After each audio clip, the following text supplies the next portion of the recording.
ಎಲ್ಲರಿಗೂ ನಮಸ್ಕಾರ. ಓಕೆ ಎಲ್ಲ ಆತ್ಮ ಬಂಧುಗಳು ಇಲ್ಲಿದ್ದೀರಿ. ತುಂಬ ಹೃದಯದ ಸ್ವಾಗತ ನಮ್ಮ ಕಾರ್ಯಕ್ರಮಕ್ಕೆ. ಈಗ ಒಂದು ಹಾಡಿದೆ ರಾಜ್ಕುಮಾರ್ ಅವ್ರದ್ದು. ಈ ಸಮಯ ಶೃಂಗಾರಮಯ ಅಲ್ಲ, ಅನುಭವಮಯ. ನಾವು ನೀವು ಎಲ್ಲರೂ ಅನುಭವ ಹಂಚೋ ದಿನ ಈ ಸಮಯ ಸುಂದರವಾದ ದಿನ ಅಂತ ಹೇಳೋಣ. ಸುಮ್ಮನೆ ತಮಾಷೆಗೆ ನಾನು ಹೇಳಿದೆ. ದಯವಿಟ್ಟು ಎಲ್ಲ ಆತ್ಮೀಯರು ಇವಾಗ ಸನ್ನದ್ಧರಾಗೋಣ. ಯಾತಕ್ಕೆ? ಪ್ರತಿಯೊಬ್ಬರೂ ನೀವು ನಿಮ್ಮ ಅನುಭವವನ್ನು ಹಂಚ್ಕೊಳ್ಬೇಕು. ಜೊತೆಗೆ ನಿಮ್ಮ ಕಲೆಯನ್ನು ಕೂಡ ನೀವು ಪ್ರದರ್ಶಿಸಬೇಕು ಇಲ್ಲಿ ಅಂತ ಕೇಳ್ಕೊಳ್ತೇನೆ. ನಾನು ಆಗ್ಲೇ ಒಂದು ಮಾತು ಹೇಳಿದೆ ನಿಮಗೆ. ನಿಮಗೇನಾದರೂ ಇಲ್ಲಿ ನಾವು ಮಹಾವತಾರ್ ಫೌಂಡೇಶನ್ಗೆ ಬಂದಿದ್ದೀವಿ, ಇಲ್ಲಿ ನಾನು ಕೂಡ ಒಬ್ಬಳು ಮನುಷ್ಯಳು ಇದ್ದೀನಿ, ನನ್ನ ಮೇಲೆ ಒಂದು ಅಭಿಮಾನ ಇದೆ ಅಂತ ಅನ್ಸಿದ್ರೆ ನೀವೆಲ್ಲ ಮಾತಾಡಬೇಕು ಅಂತ ನಾನು ಹೇಳಿದೆ. ಸೊ ನನ್ನ ಒಂದು ಊಹೆ ಆಗಲಿ, ನನ್ನ ನಂಬಿಕೆ ಸುಳ್ಳಾಗಲ್ಲ ಅಂತ ನಾನು ಅನ್ಕೋತೀನಿ. ಮೊದಲನೇದಾಗಿ ನೀವೇನ್ ಮಾಡ್ಬೇಕು, ಯಾರ್ಯಾರು ಮಾತಾಡ್ತೀರಿ ನಿಮ್ಮ ಹ್ಯಾಂಡ್ ರೈಸ್ ಮಾಡ್ಬೇಕು. ಈ ತರ ಅಲ್ಲ. ಹೇಗೆ ಅಂದ್ರೆ ಅಲ್ಲಿ ರಿಯಾಕ್ಟ್ ಅಂತಿರುತ್ತೆ. ರಿಯಾಕ್ಟ್ ಅಂತ ನೀವು ಒತ್ತಿದ್ರೆ ಅದ್ರ ಮೇಲೆ ರೇಸ್ ಹ್ಯಾಂಡ್ ಅಂತ ಈ ತರ ಚಿಹ್ನೆ ಇದೆ. ಯಾರಿಗೆ ಗೊತ್ತಾಗ್ತಿಲ್ವೋ ಅವ್ರಿಗೆ ಮಾತ್ರ ಹೇಳ್ತಾ ಇದ್ದೀನಿ. ಸೊ ಅವರು ಹ್ಯಾಂಡ್ ರೈಸ್ ಮಾಡಿ. ಸೊ ನೋಡಿ, ನನ್ನ ಮೇಲೂ ಹ್ಯಾಂಡ್ ರೈಸ್ ಬಂತು. ಈ ತರ ನೀವು ಮಾಡ್ತಿದ್ರೆ ಚಕ್ ಚಕ್ ಚಕ್ ಚಕ್ ಅಂತ ಒಬ್ಬೊಬ್ರಿಗೆ ಆಗ್ತಾ ನಾನು ಕೇಳ್ಕೊಂಡು ಹೋಗ್ತೀನಿ. ಎಲ್ಲರೂ 1-2 ನಿಮಿಷಗಳ ಕಾಲ ನೀವು ದಯವಿಟ್ಟು ತಗೊಳ್ಳಿ. ಎಲ್ಲರಿಗೂ ಅವಕಾಶ ಸಿಗಲಿ ಅನ್ನೋದು ನನ್ನ ಒಂದು ಭಾವ. ಆಯ್ತಾ? ಓಕೆ ಆತ್ಮ ಬಂಧುಗಳೇ, ಬನ್ನಿ. ಓಕೆ, ಮೊದಲನೇದಾಗಿ ಸುಜಾತ ಅವರು ಆಲ್ರೆಡಿ ಹ್ಯಾಂಡ್ ರೈಸ್ ಮಾಡಿದ್ದಾರೆ. ಮೇಡಮ್ ಮಾತಾಡಿ. ನಮಸ್ಕಾರ ಮೇಡಮ್. ಆವಾಜ್ ಕೇಳಿಸ್ತದ ಇಲ್ವಾ? ಆವಾಜ್ ಕೇಳಿಸ್ತಿದೆಯಲ್ಲ ಮೇಡಮ್? ಖಂಡಿತ ಖಂಡಿತ ಖಂಡಿತ. Okay madam. ನಾನು ಇವತ್ತು ದೃಷ್ಟಿಯಂತೆ ಸೃಷ್ಟಿ ಅನ್ನುವ ನಮ್ಮ ಪರಮ ಪೂಜ್ಯ ಸಿದ್ದೇಶ್ವರ ಅಪ್ಪ ಅವರದು ಒಂದು ಸಣ್ಣದಾಗಿ ಹೇಳಬೇಕೆಂದು ಪ್ರತಿಜ್ಞೆ ಮಾಡಿದ್ದೇನೆ ಮೇಡಮ್. ಹೇಳ್ಬಹುದಲ್ವಾ? ಎಷ್ಟು ಹೊತ್ತಾಗತ್ತೆ ಮೇಡಮ್? ಹೇಳ್ಬೋದು. 2-3 ನಿಮಿಷ. 2 ನಿಮಿಷ ಆದ್ರೆ ಖಂಡಿತವಾಗಿ ಹೇಳಿ. 2-3 ನಿಮಿಷ ಮೊದಲು ನಿಮ್ಮನ್ನು ಹೊಗಳುತ್ತೇನೆ, ಆಮೇಲೆ ಟಾಪಿಕ್. ಖಂಡಿತ ಇಲ್ಲ, ಹೊಗಳೋದ್ ಬಿಟ್ಬಿಡಿ. ಅವಾಗ 2 ನಿಮಿಷ ಮಿಗತ್ತೆ. ಹೇಳಿ. ನಿಮ್ದು ಬರ್ತ್ಡೇ ಇದೆ ಮೇಡಮ್. ನೀವು ತುಂಬಾ ಚೆನ್ನಾಗಿ ನಡೆಸಿಕೊಡುತ್ತೀರಾ ಮೇಡಮ್. 3:30ರಿಂದ 5 ಗಂಟೆಗಳವರೆಗೆ ಕಾರ್ಯಕ್ರಮ ತುಂಬಾ ಚೆನ್ನಾಗಿ ಬರುತ್ತದೆ, ನಮ್ಗೆಲ್ಲರಿಗೂ ಹಿಡಿಸುತ್ತದೆ. ನಾವು ಬೆಳಗಿನ ಕಾರ್ಯಕ್ರಮದಲ್ಲಿನೂ ಉಮಾ ಮೇಡಮ್, ನಾವು ಮಲ್ಲಪ್ಪ ಸರ್ ಎಲ್ಲರೂ ಬೆಳಗ್ಗೆ ಜಾಯ್ನ್ ಆಗಿರ್ತೇವೆ. ಸಂಜೆ ಮುಂದೆ ನಿಮ್ಮದಂತೂ ತುಂಬಾ ಅದ್ಭುತ ವಾಣಿ ಮೇಡಮ್. ಡಾಕ್ಟರ್ ಯಶೋಧ ಮೇಡಮ್ಮನವರು ತುಂಬಾಗಿ ತಿಳಿಸಿಕೊಡುತ್ತಾರೆ. ಹಾಗೂ ಶ್ರೀ ನಾರಾಯಣ್ ಸತ್ಯೇಂದ್ರ ಕುಮಾರ್ ಅವರಂತೂ ಧ್ಯಾನ, ಸ್ವಾಧ್ಯಾಯ ಮತ್ತು ಸಜ್ಜನ ಸಂಗತಿಯನ್ನು ಅತಿ ಸುಂದರವಾಗಿ ತಿಳಿಸಿಕೊಡುತ್ತಾರೆ. ನಾನಂತೂ ಅವರಿಗೆ ಅಬ್ದುಲ್ ಕಲಾಂ ಎಂದು ಹೆಸರು ಕೊಟ್ಟಿದ್ದೇನೆ ಮೇಡಮ್. ಇಷ್ಟೊಂದು ಸುಂದರವಾಗಿ, ಇಷ್ಟೊಂದು ಜ್ಞಾನಿಗಳು ನಮ್ಮ ಮಹಾವತಾರ ಫೌಂಡೇಶನ್ಕ್ಕೆ ಬಂದ ಮೇಲೆ ತುಂಬಾ ಅನುಭವವನ್ನು ನಾವು ಅನುಭವಿಸುತ್ತೇವೆ. ರಂಗನಾಥ್ ಗುರುಜಿಯವರು, ಅಪ್ಪಾಜಿಯವರು, ನಾಗರಾಜರವರು ತುಂಬಾ ನಮಗೆ ಎಲ್ಲರೂ ಹಿಡಿಸುತ್ತಾರೆ ಮೇಡಮ್. ಅದರಲ್ಲಿ ಇವಾಗ ಸಂಕ್ಷಿಪ್ತವಾಗಿ ಹೇಳಿಬಿಟ್ಟೆ ಮೇಡಮ್. ಆಮೇಲೆ ಎಲ್ಲರಿಗೂ ಧನ್ಯವಾದಗಳು. ಎಲ್ಲರೂ ಈ ಕಾರ್ಯಕ್ರಮಕ್ಕೆ ಬರ್ರಿ ಎಂದು ಕೇಳಿಕೊಳ್ಳುತ್ತೇನೆ ಮೇಡಮ್. ಮಧ್ಯಾಹ್ನ ಎಲ್ಲರೂ ಫ್ರೀ ಇರುತ್ತಾರೆ. ಮಲಗುವುದನ್ನು ಬಿಟ್ಟು ನೀವು ಅರ್ಧ ತಾಸು ಧ್ಯಾನ ಮಾಡಿ ಎಲ್ಲರೂ ಪಾಲ್ಗೊಳ್ಳಿ ಎಂದು ಬೇಡಿಕೊಳ್ಳುತ್ತೇನೆ ಮೇಡಮ್. ಸೂಪರ್. ಓಕೆ. ಸೃಷ್ಟಿಯಂತೆ ದೃಷ್ಟಿ ದೇವ ಬೆಳೆ ಅಂತ ಹೇಳಿ ಸಿದ್ದೇಶ್ವರ ಸ್ವಾಮಿಗಳವರ ಸಣ್ಣದಾಗಿ ಶ್ರೀವಾಣಿ ಎಂಬುದನ್ನು ತಿಳಿಸುತ್ತೇನೆ ಮೇಡಮ್. ನಾವು ಈ ಜಗತ್ತಿನಲ್ಲಿ ಹಲವು ವರ್ಷಗಳವರೆಗೆ ಬದುಕಲು ಬಂದೆವು. ನಮ್ಮ ಬದುಕಿನ ಕ್ಷಣಗಳು ಮಧುರವಾಗಬೇಕು. ನಮ್ಮ ಜೀವನದ ಅನುಭವಗಳು ಬದುಕನ್ನು ಸಿಂಗರಿಸಬೇಕು. ನಮ್ಮ ಬದುಕು ನಮಗೆ ಸಂತೃಪ್ತಿ ತರಬೇಕು. ಅದು ಸ್ವಾರ್ಥಕ ಬದುಕು. ಒಂದು ಹೂ ಗಂಟೆಯು ತಿಪ್ಪೆ ಮೇಲೆ ಬೆಳೆಯುತ್ತದೆ. ಎಲ್ಲಿಂದಲೋ ನೀರನ್ನು ಹೀರಿಕೊಂಡು 1-2 ಹೂಗಳನ್ನು ಅರಳಿಸಿ ಸಂತೃಪ್ತಿ ನೆಗೆಯನ್ನು ಬೀರುತ್ತವೆ. ದಾರಿಯಿಂದ ಹೋಗುವವರು ಬರುವವರು. ಮೇಡಮ್ ಆವಾಜ್ ಬರ್ತಾ ಇದೆ? ಹಲೋ, ಓಕೆ, ಮಾತಾಡಿ ಮಾತಾಡಿ. ಆವಾಜ್ ಇಲ್ಲ ಬೇರೆ ಮಾತಾಡಿ. ಎಲ್ಲಿಂದಲೋ ನೀರನ್ನು ಹೀರಿಕೊಂಡು ಒಂದೆರಡು ಹೂಗಳು ಅರಳಿಸಿ ಸಂತೃಪ್ತಿ ನೆಗೆಯನ್ನು ಬೀರುತ್ತವೆ. ದಾರಿಯಲ್ಲಿ ಹೋಗುವವರು ಬರುವವರು ಅರಳಿದ ಹೂಗಳನ್ನು ನೋಡಿದ ಕೂಡಲೇ ಅವರ ಮೊಗದಲ್ಲಿ ನಗೆ ಹೂಗಳು ಅರಳುತ್ತವೆ. ಮನದಲ್ಲಿ ಸಂತಸದ ತೆರೆ ಆಡುತ್ತದೆ. ಅದು ಹೂಗಂಟಿಗೆ ಸಾರ್ಥಕ ಬದುಕಿನ ರೀತಿ. ಹೂಗಂಟಿ ತಿಪ್ಪೆಯನ್ನು ತಿರಸ್ಕರಿಸಲಿಲ್ಲ. ಬದಲಾಗಿ ತನಗೆ ಬೆಳೆಯಲು ಆಶ್ರಯವನ್ನು ನೀಡಿದ ತಿಪ್ಪೆಗೆ ಧನ್ಯವಾದ ಹೇಳಲು ಮರೆಯಲಿಲ್ಲ. ಎಲ್ಲರೂ ತಿಪ್ಪೆಯಂತೆ ತಿರಸ್ಕರಿಸುವಾಗ ಹೂಗಂಟೆಯು ಧನ್ಯವಾಗಿ ಕೇಳಿ ತಿಪ್ಪೆಗೆ ಹೃದಯ ತುಂಬಿ ಬಂದಿರಬೇಕಿಲ್ಲವೇ? ದುರ್ಗಂಧದ ತಿಪ್ಪೆಯಲ್ಲಿ ಸುಗಂಧದ ಹೂಗಂಟೆಯಲ್ಲಿ ಅವರಿರುವರ ಮಧ್ಯದಲ್ಲಿ ಎಂತ ಸಾಂಗತ್ಯ ಸಾಮರ್ಥ್ಯ! ನಾವು ಈ ಜಗತ್ತಿನಲ್ಲಿ ಹೂವಾಗಿ ಅರಳಿ ಪ್ರೀತಿಯಿಂದ ಸುಗಂಧವನ್ನು ಸೋಸಬೇಕು. ಈ ಜಗತ್ತು ಹೀಗೆ ಇರಲಿ ಅಂದು ನಮಗೆ ಆಸರೆ ನೀಡಿ ದೇಹದಲ್ಲಿ ಅದನ್ನು ನಾವು ತಿರಸ್ಕರಿಸುವುದಿಲ್ಲ, ಪುರಸ್ಕರಿಸಬೇಕು. ಬೆಳೆಯಾಗುವುದಕ್ಕೆ ಆಸರೆಯನ್ನು ನೀಡಿದ್ದಕ್ಕೆ ಕೃತಜ್ಞತರಾಗಬೇಕು. ಸುಕರಾತ ಮಹಾಜ್ಞಾನಿ ಅವನ ಹಿತೋಪದೇಶವನ್ನು ಕೇಳಲು ಸಿರಿವಂತರು, ಮಕ್ಕಳು, ಯುವಕರು ತುದಿಗಾಲ ಮೇಲೆ ನಿಲ್ಲುತ್ತಿದ್ದರು. ಒಂದು ದಿನ ಸುಕರಾತ ರಾಜನು ಯಾವಕರಿಗೆ ಉಪದೇಶ ಮಾಡುತ್ತಿದ್ದಾರ? ಸುಕರಾತನ ಹೆಂಡತಿಯು ಮುಸುರೆಯ ನೀರನ್ನು ತಂದು ಅವನ ಮೈ ಮೇಲೆ ಸುರಿವಿದಳು. ಶಿಷ್ಯರೆಲ್ಲ ಗಾಬರಿಯಾದರು. ಸುಕರಾತ ಹೇಳಿದ, ಗಾಬರಿಯಾಗಬೇಡಿ, ಇದು ಅವಳು ಮಾಡುವ ಉಪದೇಶ. ನಮ್ಮ ಉಪದೇಶ ಮುಂದುವರಿಸೋಣ. ಹಾಗೆಂದು ಹೆಂಡತಿ ಗಂಡನನ್ನು ಎಂದೂ ದ್ವೇಷಿಸುವುದಿಲ್ಲ. ಪ್ರಪಂಚದ ತಾಪ ತಾಳಲಾರದಕ್ಕೆ ಹಾಗೆ ಮಾಡುತ್ತಿದ್ದಳು. ಗಂಡನು ದುಡಿಯದಿದ್ದರೂ ಚಿಂತೆ ಇಲ್ಲ. ಪರಮ ಜ್ಞಾನಿಯಾಗಿ ಶಾಂತಮೂರ್ತಿಯಾಗಿದ್ದಾನೆ ಎಂದು ಅವನನ್ನು ಅನನ್ಯವಾಗಿ ಪ್ರೀತಿಸುತ್ತಿದ್ದಳು. ಸುರಾತನು ಕೂಡ ನಾನು ಹೆಂಡತಿ ಇಂದಾಗಿಯೇ ತತ್ವಜ್ಞಾನಿಗಳಾಗಿದ್ದೇನೆ, ಹೆಂಡತಿಯಿಂದಲೇ ನಾನು ತತ್ವಜ್ಞಾನಿಯಾಗಿದ್ದೇನೆ ಎಂದು ಅವಳನ್ನು ಅಷ್ಟೇ ಗಾಢವಾಗಿ ಪ್ರೀತಿಸುತ್ತಿದ್ದ. ನನಗೆ ತೆಗಳಿಕೆ ಸಮ ಈ ಜಗತ್ತಿನಲ್ಲಿ ಬಡುವ ಸಿರಿವಂತರ ಭಾವವಿಲ್ಲದೆ ಸಂತರಿದ್ದಾರೆ. ಇದರಿಂದ ಆಸೆಯಿಂದ ಅವರ ಜೀವನ ಸ್ವರ್ಗ ದೃಶ್ಯಗಳಾಗಿತ್ತು. ನಮ್ಮ ಪತ್ರೇಜೆಯವರ ಜೀವನ ಉಪದೇಶ ಹೀಗೆ ಇದೆ, ಯೋಗ ಹಾಗೆ ಇದೆ. ಹಾಗೆ ಸುಕರಾತನು ಕೂಡ ಈ ಜಗತ್ತು ಎಂದೂ ಕೆಟ್ಟಲ್ಲ, ಅದು ಸತ್ಯಂ ಶಿವಂ ಸುಂದರಂ ಆಗಿದೆ ಎಂದು ನೋಡುವ ನಮ್ಮ ಕಣ್ಣುಗಳ ದೋಷವಿರಬಹುದು ಅಷ್ಟೇ. ನಾವಿರುವ ಪೃಥ್ವಿಯಂತೆ ಗ್ರಹ ಪ್ರಪಂಚದಲ್ಲಿ ಬಹುಶಃ ಎಲ್ಲಿಯೂ ಇಲ್ಲ. ಕೆಲವೊಂದು ಗ್ರಹಗಳಲ್ಲಿ ಕುಡಿಯಲು ನೀರಿಲ್ಲ, ಸೇವಿಸಲು ಪ್ರಾಣವಾಯುವಿಲ್ಲ, ಇನ್ನೂ ತಿನ್ನಲು ಆಹಾರವೇ ಇಲ್ಲ ಬರಬೇಕು. ನಾವಿರುವ ಈ ಪೃಥ್ವಿಯಲ್ಲಿ ಅನ್ನ, ನೀರು, ಗಾಳಿ ಎಲ್ಲ ಕೊರತೆ ಇದೆ ಹೇಳಿ.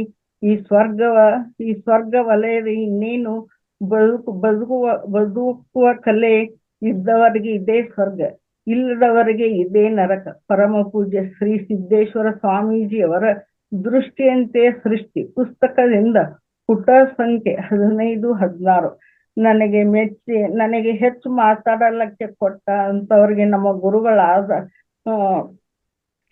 ಶ್ರೀಮತಿ ಮಾಲಿನಿ ರಾವ್ ಅವರಿಗೆ ನನ್ನ ಕೃತಜ್ಞತೆಗಳು. Thank you madam. ಧನ್ಯವಾದ ಮೇಡಮ್. ಬರೋದಿಲ್ಲ ಮಾತಾಡಕ್ಕೆ ಅಂತೀರಿ, ಓದೋದಕ್ಕೂ ಕೂಡ ಇಷ್ಟು ಚೆನ್ನಾಗಿ ಪ್ರಯತ್ನ ಪಡ್ತಿರಲ್ಲ, ಅದಕ್ಕೆ ನಿಮ್ಗೆ ಪ್ರೀತಿಯ ಚಪ್ಪಾಳೆ.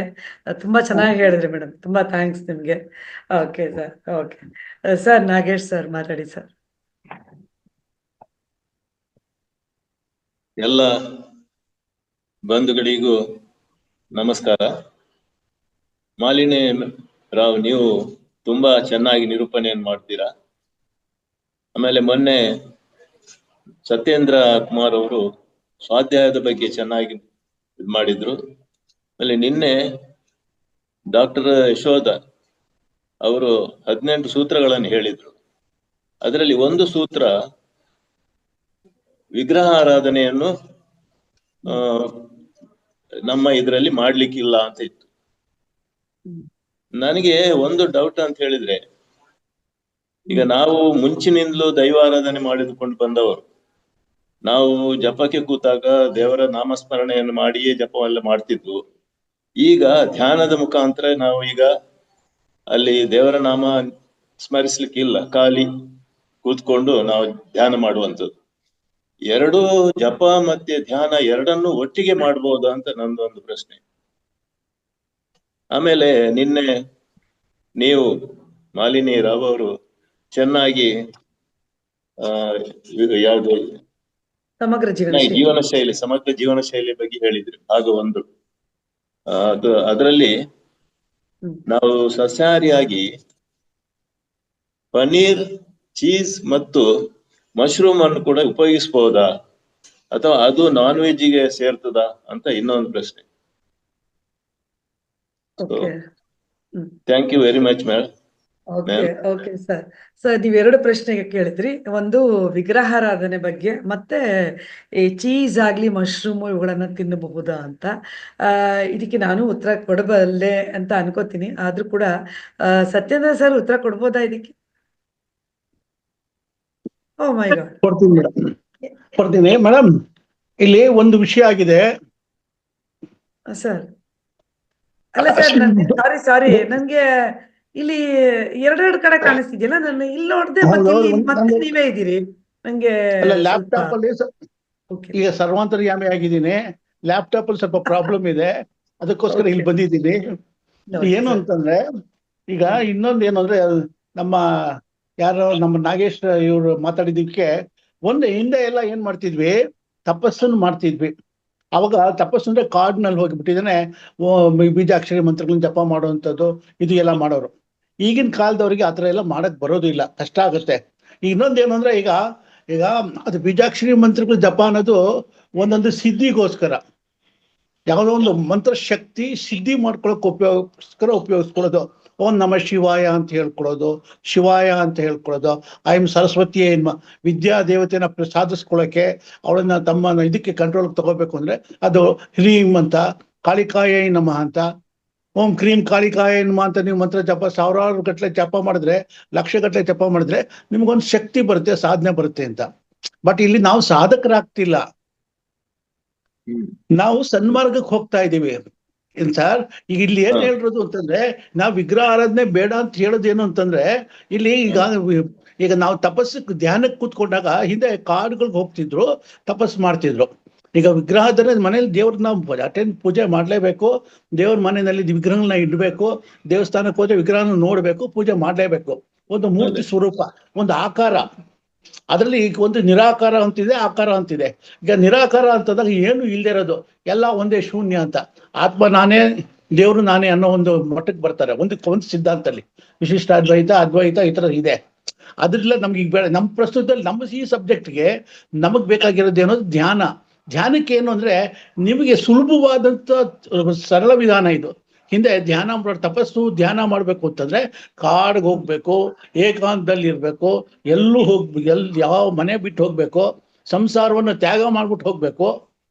ಈಗ ನೀವು ಮನೇಲೆ ಕೂತ್ಕೊಂಡು ಮಾತಾಡ್ಬೋದು, ಮನೆಯವ್ರ ಜೊತೆಲೆ ಕೂತ್ಕೊಂಡು ಮಾತಾಡ್ಕೋಬಹುದು. ಅದಕ್ಕೆ ಏನಪ್ಪಾ ಅಂದ್ರೆ, ಇದು ಸಿಂಪಲ್ ಆಗಿರುವಂಥದ್ದು ಉಸಿರಾಟದ ಪ್ರಕ್ರಿಯೆ ಅಂತ. ಈ ಉಸಿರಾಟದ ಕ್ರಿಯೆಯಲ್ಲಿ ಏನು ಅಂತಂದ್ರೆ, ಇದರಲ್ಲಿ ಪ್ರಾಣಾಯಾಮದಲ್ಲಿ ಅರ್ಧಕ್ಕರ್ಧ ನಮಗೆ ಚಿಕಿತ್ಸೆ ಸಿಕ್ಬಿಡುತ್ತೆ. ಏನು ಅಂದ್ರೆ, ನಮ್ಮ ಶರೀರಕ್ಕೆ ಆಕ್ಸಿಜನ್ ಸಪ್ಲೈ ಬೇಕು.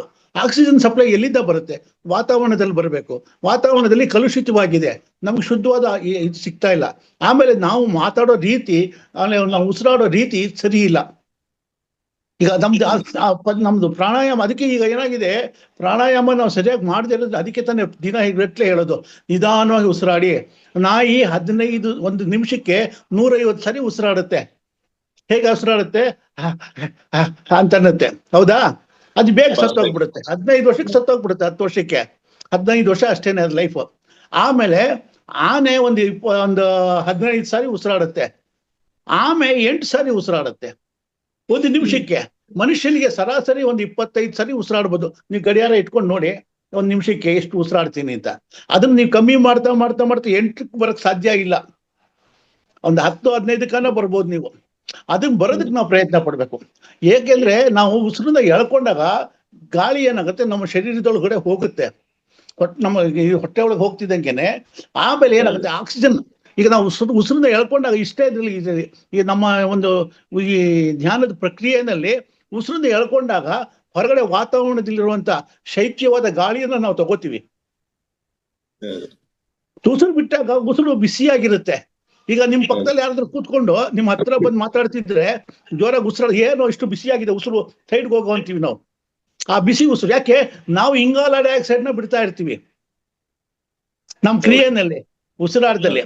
ಹಾಗಾಗಿನೇ ನಾವು ನಾವು ಬಿಡೋದು ಕಮ್ಮಿ ಆಗ್ಬಿಟ್ಟಿದೆ. ಇವಾಗ ನಾವು ಉಸಿರಾಡೋದೇ ಕಮ್ಮಿ ಆಗ್ಬಿಟ್ಟಿದೆ.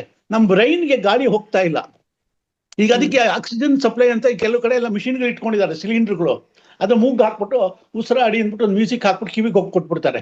1 ಗಂಟೆ ಉಸಿರಾಡಿ, ಆಕ್ಸಿಜನ್ ಸಪ್ಲೈ ಫ್ರೀ. ಅದು ನಮ್ಗೆ ಉಚಿತವಾಗಿ, ನಮ್ಗೆ ಉಚಿತವಾಗಿ ಅಂದ್ರೆ ದುಡ್ಡು ಕೊಟ್ಟಿರ್ತೀರ, ಅದು ಫ್ರೀ ಆಗಿ ಗಾಳಿ ಸಿಗ್ತಾ ಇದೆ ಅಂತ. ಈಗ ಅದನ್ನ ನಾವು ತಪ್ಪಿಸೋದಕ್ಕೆ ನಮ್ಮಲ್ಲಿ ಧ್ಯಾನವನ್ನು ಮಾಡೋದ್ರ ಮೂಲಕ ಎಲ್ಲಾ ಕಾಯಿಲೆಗಳನ್ನು ನಿವಾರಣೆ ಮಾಡ್ಕೋಬಹುದು. ಧ್ಯಾನ ಅಂದ್ರೆ ಏನಂದ್ರೆ ಈ ಧ್ಯಾನದ ಜೊತೆಯಲ್ಲಿ ನಮ್ಮ ಉಸಿರಾಟದ ಪ್ರಕ್ರಿಯೆ ಹೋಗುತ್ತೆ. ಅದ್ರ ಕಡೆ ಗಮನ ಕೊಡ್ತೀರಾ, ಕಾನ್ಸಂಟ್ರೇಷನ್ ಒಂದೇ ಕಡೆ ಹೋಗುತ್ತೆ ನೋಡಿ, ಉಸಿರಾಟದ ಕಡೆಗೆ ಹೋಗ್ತಾ ಇದೆ ಅಂದಾಗ. ಅದು ಇಲ್ಲಿ ಹೇಳೋದೇನೋ, ಉಸಿರಾಟನ ಗಮನಿಸಿ. ಮಂದಹಾಸ ಇರ್ಲಿ. ಮಂದಹಾಸ ಯಾಕಿರ್ಬೇಕು? ನೀವು ಮಂದಹಾಸ ಅಂತಂದ್ರೆ ಏನೋ ಬೇಗುದಿ ಇರುತ್ತೆ, ಸ್ವಲ್ಪ ನಗ್ತಾ ಇರಿ, ನಗುಮುಖ ಮಾಡಿ ಅಂತಂದ್ರೆ ನಗುಮುಖ ಮಾಡಿದ್ರೂ ಗೊತ್ತಾಗ್ಬಿಡುತ್ತೆ ಹಿಂದೆ ಆಗ್ತಾನೆ ಏನೋ ಗಲಾಟೆ ಆಗಿದೆ, ಬೆಳಗ್ಗೆ ತಲೆ ಕೆಡಿಸ್ಕೊಂಡಿರ್ತೀವಿ. ಅದನ್ನ ಬಿಟ್ಬಿಡಿ, ಯಾವುದು ಬೇಡ ನಮಗೆ, ಫ್ರೀ. ನಮ್ಮ ಪಾಡಿಗೆ ನಾವು ಕೂತಿದೀವಿ, ಧ್ಯಾನ ಮಾಡ್ತಾ ಇದೀವಿ, ಯಾರು ಮಾತಾಡಿದ ತಲೆ ಕೆಡಿಸ್ಕೊಳ್ಳೋದಿಲ್ಲ.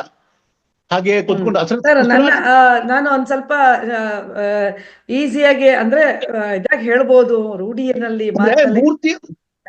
ಹೇಳಿ ಸರ್. ಇಲ್ಲಿ ನಾವು ಉಸಿರಾಟದ ಕಡೆ ಗಮನ ಕೊಡೋದ್ರಿಂದ ನಾವು ಮಂತ್ರ ಜಪಗಳನ್ನ ಹೇಳ್ತಾ ಇದ್ದಾಗ ನಾವು ಅದ್ರ ಕಡೆ ಗಮನ ಹೋಗುತ್ತೆ. ಮಂತ್ರ ನಾವು ಕರೆಕ್ಟ್ ಆಗಿ ಹೇಳ್ತಿದೀವಾ ಇಲ್ವಾ, ಇದ್ರ ಕಡೆ ಗಮನ ಹೋಗುತ್ತೆ. ಸೊ ಇದು ಏನು ನಾವು ಉಸಿರಾಟ ಮಾಡ್ಬೇಕಾದ್ರೆ ನಮ್ಮಲ್ಲಿ ನಾವು ಹೋಗುವಂತ ಒಂದು ಪ್ರಕ್ರಿಯೆಯನ್ನ ಮಾತ್ರ ನಾವಲ್ಲಿ ಗಮನಿಸ್ಬೇಕು ಅನ್ನೋದು ಅಷ್ಟೇ. ಸೊ ನಾವು ಉಸಿರಾಟವನ್ನ ಗಮನಿಸ್ತಿದ್ದಾಗ ನಮ್ಮೊಳಗಡೆ ನಾವು ಹೋಗಿ ನಮ್ಮನ್ನ ನಾವು ಅರ್ಥ ಮಾಡ್ಕೊಳ್ಳೋಕೆ ಅನುಕೂಲವಾಗುತ್ತೆ. ಮಂತ್ರ ಜಪ ಮಾಡ್ತಾ ಇದ್ದಾಗ ಅಥವಾ ಹಾಡು ಹೇಳ್ತಿದ್ದಾಗ, ಸಂಗೀತ ಇದ್ದಾಗ ನಾವು ಅದ್ರ ಕಡೆ ಗಮನ ಕೊಡ್ತೀವಿ. ನಾವು ಸರಿಯಾಗಿ ಹಾಡು ಹೇಳ್ತಿದೀವಾ, ಸರಿಯಾಗಿ ನಾನು ಇನ್ಸ್ಟ್ರೂಮೆಂಟ್ ನುಡಿಸ್ತಿದ್ದೀನ, ಅಥವಾ ನಾವು ಈ ಮಂತ್ರ ಜಪಗಳನ್ನ ಹೇಳ್ತಾಗ ನಾವು ಮಂತ್ರ ಜಪಗಳು ಕರೆಕ್ಟ್ ಆಗಿ ಹೇಳ್ತಿದೀವಾ ಅನ್ನೋದ್ರ ಕಡೆ ಗಮನ ಹೋಗುತ್ತೆ. ನಮಗಿಲ್ಲಿ ಏನ್ ಬೇಕು, ನಮ್ಮ ಉಸಿರಿನ ಕಡೆ ನಾವು ಗಮನ ಕೊಡೋದ್ರಿಂದ ನಮ್ಮ ಆರೋಗ್ಯ ಹೆಚ್ಚುತ್ತೆ, ಕಂಪ್ಲೀಟ್ಲಿ ಅದ್ರೊಳಗೆ ಹೋಗ್ತೀವಿ. ಇದು ಎಲ್ಲದರಿಂದ ನಾವು ದೂರ ಇರ್ತೀವಿ ಅನ್ನೋದು ಅಷ್ಟೇನೆ ನನ್ನ ಒಂದು ಭಾವನೆ. ಆಮೇಲೆ ನೀವು ವಿಗ್ರಹಾರಾಧನೆ ಹೇಳಿದ್ರಿ, ಅವ್ರವ್ರ ನಂಬಿಕೆಗೆ ಬಿಟ್ಟಿದ್ದು, ಅವ್ರವ್ರ ನಂಬಿಕೆಗೆ ಬಿಟ್ಟಿದ್ದು ಸರ್, ಅಷ್ಟೇ. ಇದೊಂದು ಪ್ರಕ್ರಿಯೆ, ಉಸಿರನ್ನ ಗಮನಿಸುವಂತದ್ದು ಒಂದು ಪ್ರಕ್ರಿಯೆ.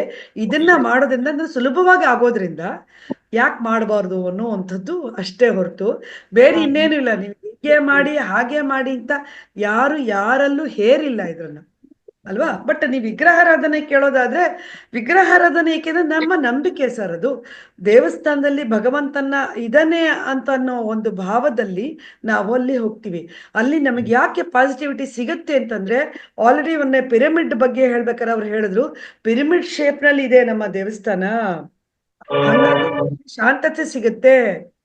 ಎಲ್ಲವೂ ಅಷ್ಟೇ ಸರ್, ನಮ್ಮ ನಂಬಿಕೆ, ನಮ್ಮ ಇದು. ಆದ್ರೆ ಈ ಒಂದು ಉಸಿರನ್ನ ನಾವು ಕಂಪ್ಲೀಟ್ಲಿ ಗಮನ ಇಡುವಂತದ್ದೇನಿದೆ, ಅದು ಕಂಪ್ಲೀಟ್ಲಿ ನಾವು ಅರ್ಥಕೊಳ್ಳುವಂಥದ್ದು ಆಗುತ್ತೆ.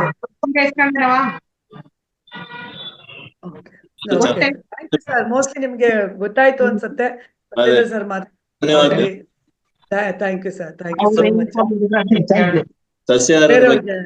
ಸಸ್ಯಾಹಾರದ ಬಗ್ಗೆ ಹೇಳಿಲ್ಲ. ಸಸ್ಯಾಹಾರದ ಬಗ್ಗೆ ಸರ್, ಇದು ಯಾಕೆಂದ್ರೆ ಈ ಚೀಸ್ ಅನ್ನೋದಾಗ್ಲಿ ಇವುಗಳೆಲ್ಲ ನಮ್ಮ ಆರೋಗ್ಯಕ್ಕೆ ತುಂಬಾ ಒಳ್ಳೇದು ಅಂತ ಖಂಡಿತ ಇಲ್ಲ ಸರ್. ಮಶ್ರೂಮ್ ಆಗ್ಲಿ ಇವೆಲ್ಲವೂ ಇಷ್ಟೇ. ಇವುಗಳನ್ನ ನಾವು ಯಾವ ರೀತಿ ಅವತ್ತು ಸರ್ ಹೇಳಿದ್ರು, ಸತ್ಯೇಂದ್ರ ಸರ್ ಹೇಳಿದ್ರು, ಈ ತೋಫು ಅನ್ನೋದಾಗ್ಲಿ, ಈ ಪನ್ನೀರ್ ಆಗ್ಲಿ, ಇವುಗಳೆಲ್ಲ ಏನಾಗತ್ತೆ ಅಂತಂದ್ರೆ, ತುಪ್ಪ ತಿನ್ನಿ. ತುಪ್ಪ ಯಾರೂ ಹೇಳಲ್ಲ ಆರೋಗ್ಯಕ್ಕೆ ವಿರುದ್ಧ ಅಂತ, ಖಂಡಿತ ಹೇಳಲ್ಲ. ತುಪ್ಪ ಚೆನ್ನಾಗಿ ತಿನ್ನಿ, ಅದ್ರಲ್ಲಿ ಒಳ್ಳೆಯ ಕೊಬ್ಬು ಏನಿದೆ ನಮ್ಮ ದೇಹಕ್ಕೆ ಬೇಕು ಅಂತ. ಸರ್ ನೀವೇನ್ ಹೇಳ್ತೀರಿ ಸರ್ ಒಂದು ಮಾತಿನಲ್ಲಿ ಹೇಳೋದಾದ್ರೆ ಸತ್ಯೇಂದ್ರ ಸರ್? ಚೀಸ್ ಮತ್ತೆ ಸರ್ ಇಲ್ಲಿ ಇದು ಇನ್ನೊಂದು ಏನಂದ್ರೆ, ಮಶ್ರೂಮ್ ಈ ಮಶ್ರೂಮ್ ಅನ್ನ ನಾವು ಉಪಯೋಗಿಸ್ಬೇಕಾಗಿಲ್ಲ, ಅದು ಬೆಳೆಯೋ ಜಾಗ ಸರಿ ಇಲ್ಲ. ಅದು ಅದೊಂದು ರೀತಿ, ಅದರಲ್ಲಿ ಸುಮಾರು ವೆರೈಟಿಗಳಿದೆ, ವಿಷಪೂರಿತವಾದ್ದು ಇದೆ, ಇದು ಇದೆ, ಗೊತ್ತಾಗೋದಿಲ್ಲ. ಅದ್ರಲ್ಲಿ ಪ್ರೋಟೀನ್ಸ್ ರಿಚ್ ಇದೆ ಅಂತಾರೆ. ಅದಕ್ಕಿಂತ ಹೆಚ್ಚಾಗಿ ನಮ್ಮ ವೆಜಿಟೇಬಲ್ಸ್ ನಲ್ಲಿ ಇದೆ, ಹಣ್ಣುಗಳಲ್ಲಿ ಇದೆ, ಸೀಸನಲ್ ಫ್ರೂಟ್ಸ್ ನಲ್ಲಿ ಬರ್ತಾನೆ ಇರುತ್ತೆ. ಆ ಹಣ್ಣುಗಳನ್ನ ನಾವು ಉಪಯೋಗಿಸೋದ್ರಿಂದ ನಮ್ಗೆ ತುಂಬಾ ಅನುಕೂಲ ಆಗತ್ತೆ. ಪ್ರತಿಯೊಂದು ಫ್ರೂಟ್ಸು, ತರಕಾರಿಗಳು, ಹಸಿರು ತರಕಾರಿಗಳು, ಆಮೇಲೆ ಫೈಬ್ರಸ್ ಫುಡ್, ಇವುಗಳಿಂದ ನಮ್ಗೆ ಬೇಕಾದಷ್ಟು ಅದನ್ನ ಯಥೇಚ್ಛವಾಗಿ ತಿನ್ಬೇಕು. ಇವೆಲ್ಲ ಅದೇನಾಗುತ್ತೆ, ಜೀರ್ಣಕ್ರಿಯೆಯಲ್ಲಿ ತೊಂದರೆ ಕೊಡುತ್ತವೆ. ಈಗ ನಮ್ಗೆ ಏನಾಗುತ್ತೆ, ಬರೀ ಹಣ್ಣು ಹಂಪಲನ್ನ ತಿಂತೀವಿ ಅಂತಂದ್ರೆ ನಮ್ಮ ಶರೀರದಲ್ಲಿ 1 ರಿಂದ 3 ಗಂಟೆವರೆಗೂ ಮಾತ್ರ ಇರುತ್ತೆ, ಅದು ಹೊಟ್ಟೋಗ್ತಿರುತ್ತೆ, ಶಕ್ತಿ ಬಿಡುತ್ತೆ ನಮ್ಗೆ, ಮತ್ತು ಉಳ್ಕೊಳ್ಳುತ್ತೆ. ಅದ್ರಲ್ಲಿ ಇರೋದಂತ ತ್ಯಾಜ್ಯ ಎಲ್ಲ ಬೇಗ ಖಾಲಿ ಆಗುತ್ತೆ. ಬೇಯಿಸಿದ ತರಕಾರಿ, ಹಸಿ ತರಕಾರಿಗಳು ಅಂದ್ರೆ 24 ಗಂಟೆಯಿಂದ 30 ಗಂಟೆವರೆಗೂ ಇರುತ್ತೆ. ಆದ್ರೆ ಮಾಂಸಾಹಾರಿ ಜಾಸ್ತಿ ಪನ್ನೀರ್ ಬಗ್ಗೆ ಪರ್ಟಿಕ್ಯುಲರ್ಲಿ ಹೇಳಿ ಸರ್, ಅವ್ರಿಗೆ ಬೇಕಾಗಿರೋದು ಅದೇನೆ, ಪನ್ನೀರು ಮತ್ತೆ ಚೀಸ್. ಚೀಸ್, ಪನ್ನೀರ್ನ ಉಪಯೋಗಿಸ್ಬೋದು, ಅದು ಇನ್ನೆಂತಿಲ್ಲ. ಅದು ಏನಾಗುತ್ತೆ ಅಂದ್ರೆ ಕೆಮಿಕಲಿ ಪ್ರೋಸೆಸ್ ಮಾಡ್ತಾರೆ, ಯಾವ್ದು ಸರಿ ಇರೋದಿಲ್ಲ ಹೇಳ್ಬೇಕು ಅಂತಂದ್ರೆ. ಈಗ ನಮ್ಗೆ ಪ್ಯೂರ್ ಹಾಲಿಂದ ಮಾಡಿದ್ರೆ, ನೀವು ನಾಟಿ ಹಸುವಿನ ಹಾಲಿನಿಂದ ನಾವು ಕೆನೆ ತಗೊಂಡ್ ಮಾಡಿದ್ರೆ ಪನ್ನೀರ್ಗಳೆಲ್ಲ ಮಾಡ್ಕೊಂಡಾಗ ಚೆನ್ನಾಗಿರುತ್ತೆ. ಇದು ಸರ್ ಪಾಯಿಂಟ್. ದೇಸಿ ಆಕಳ ಹಸು ಅಂತ ಏನಿದೆ, ದೇಸಿ ಆಕಳ ಹಸಿನಲ್ಲಿ ಉತ್ಪನ್ನಗಳು ಏನಿದೆ, ಪನ್ನೀರ್ ಆಗ್ಲಿ, ಅವುಗಳನ್ನ ನಾವು ಸೇರಿಸಿದ್ರೆ ನಮ್ಮ ದೇಹಕ್ಕೆ, ಆರೋಗ್ಯಕ್ಕೆ ಅದು ಏನು ಹಾನಿಕರ ಅಲ್ಲ. ಆದರೆ ಈಗ ಬರ್ತಿರೋಂತ ಚೀಸ್ ಆಗ್ಲಿ, ಪನ್ನೀರ್ ಆಗ್ಲಿ ಆರೋಗ್ಯಕ್ಕೆ ಮಾರಕ ಅನ್ನೋದಷ್ಟೇ ಇಲ್ಲಿ point sir. Thank you sir. ಧನ್ಯವಾದಗಳು. ಗೌರಮ್ಮ ಅವರೇ ಮಾತಾಡಿದ್ರು. ಗೌರಮ್ಮ ಮಾತಾಡಿ.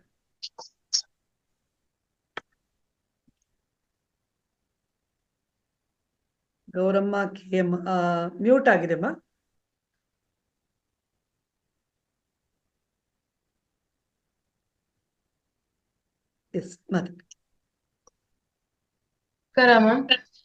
ನಮಸ್ತೆ.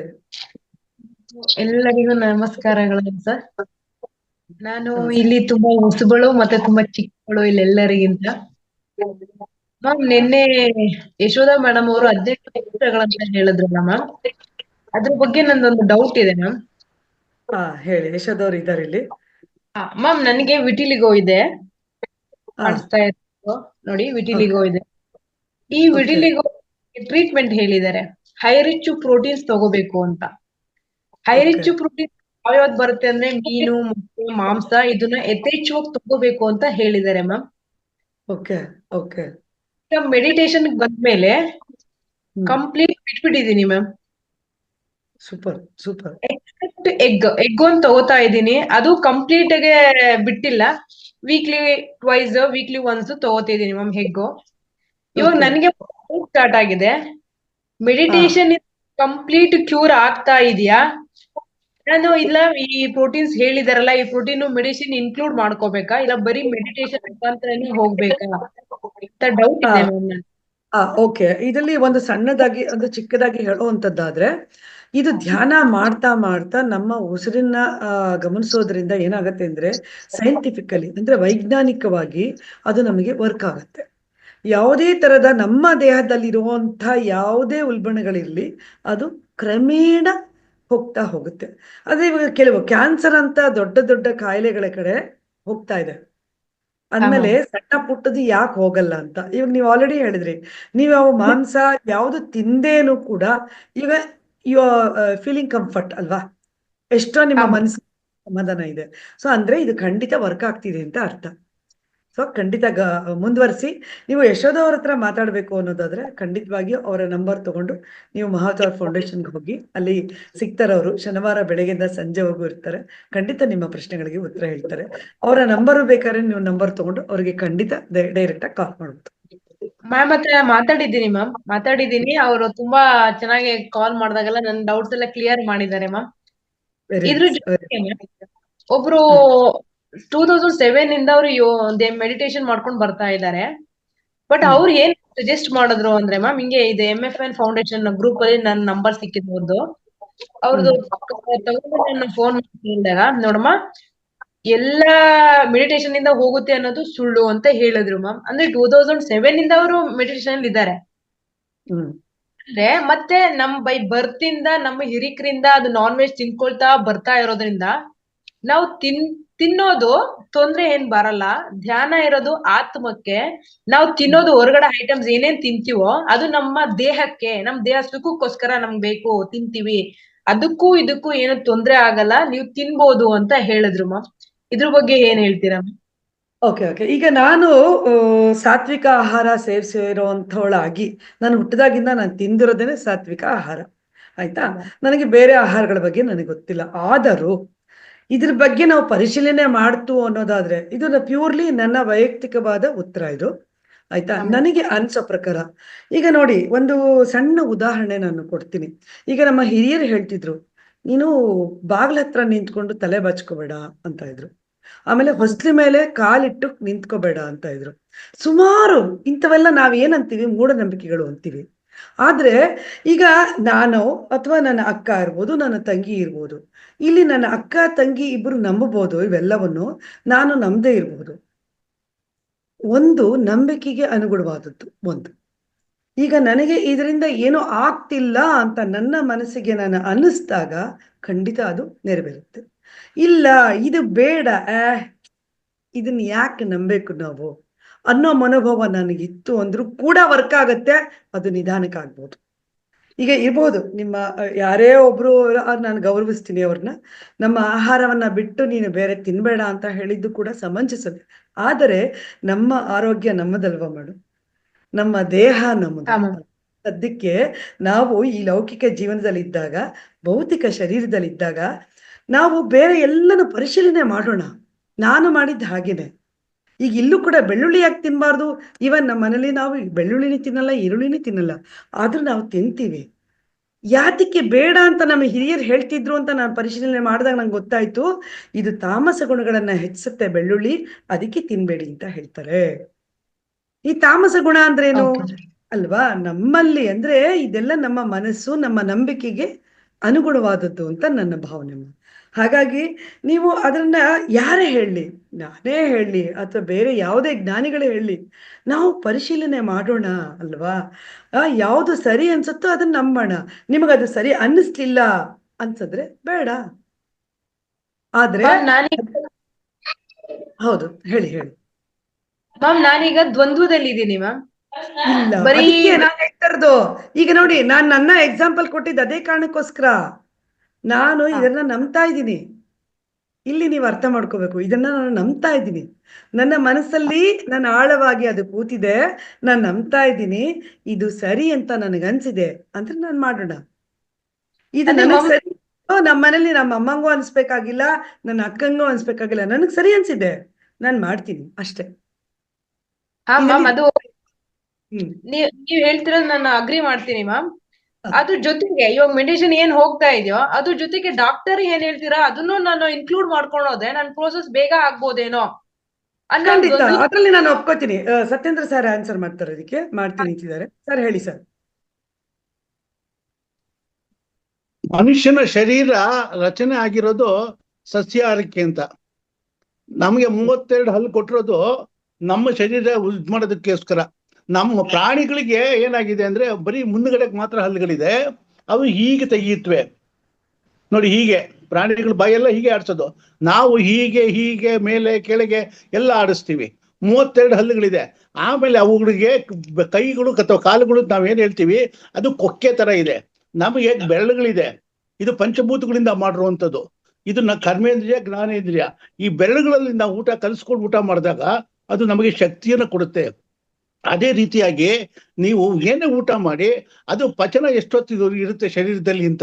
ಮಾಂಸ ಅನ್ನೋದು ಅದು ಏನಾಗಿರುತ್ತೆ, ಒಂದು ಸತ್ತ ಪ್ರಾಣಿಯ ಶವ. ಸತ್ತ ಮೇಲೆ ತಾನೇ ಮನುಷ್ಯ, ಒಂದು ಪ್ರಾಣಿ ಸತ್ತ ಮೇಲೆ ಏನಾಗುತ್ತೆ ಹೇಳಿ, ಅದು ಶವ ಆಗತ್ತೆ. ಆ ಶವದಿಂದ ನಾವೇನ್ ಮಾಡ್ತೀವಿ, ಮಾಂಸ ತೆಗಿತೀವಿ. ಅದನ್ನ ತಗೊಂಡೋಗಿದ್ದೇನೆ ಪ್ರೋಸೆಸ್ ಮಾಡಿ ತಗೊಂಡು ತಿಂತೀವಿ.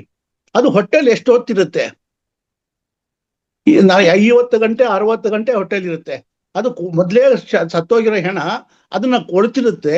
ಅದನ್ನ ನೀವು ಫ್ರಿಜ್ ಅಲ್ಲಿ ಇಟ್ಕೊಂಡು ಶೈತ್ಯಗಾರದಲ್ಲಿ ಇಟ್ಕೊಂಡು ಅದನ್ನ ತಗೊಂಡು ತಿಂತೀವಿ. ಅದ್ರ ಬದಲು ಫ್ರೆಶ್ ವೆಜಿಟೇಬಲ್ಸ್ ತಿನ್ನಿ. ನಮ್ಮ ಶರೀರ ದೇವ್ರ ರಚನೆ ಮಾಡಿರೋದೇ ನಮ್ಗೆ ಆ ಸಸ್ಯಾಹಾರ ತಿನ್ನೋದಕ್ಕೋಸ್ಕರ. ಬೇರೆ ಕಾಂಪ್ಲಿಕೇಶನ್, ಬೇರೆ ಯಾವ್ದು ಕಾಂಟ್ರಡಿಕ್ಷನ್ ಇಲ್ಲ. ನಮ್ಮ ಶರೀರ ಸಸ್ಯಾಹಾರಕ್ಕೋಸ್ಕರ ಇರೋದ್ರಿಂದ ಅದ್ರಲ್ಲಿ ನಾವು ತಿನ್ನೋಣ. ಡೈಜೆಷನ್ ಎಷ್ಟು ಬೇಗ ಆಗ್ಬೇಕು, 30 ಗಂಟೆ ಒಳಗೆ ಮುಗ್ದೋಗ್ಬೇಕು ಅಷ್ಟೇ, ಬೇರೆ ಏನು ಇಲ್ಲ. ಹಾ ma'am, one more doubt ma'am. ನಮ್ಮಲ್ಲಿ ಬೇಕಾದಷ್ಟು ವೈಟಮಿನ್ ಸಿಗುತ್ತೆ. ಹೇಳಿ ಹೇಳಿ.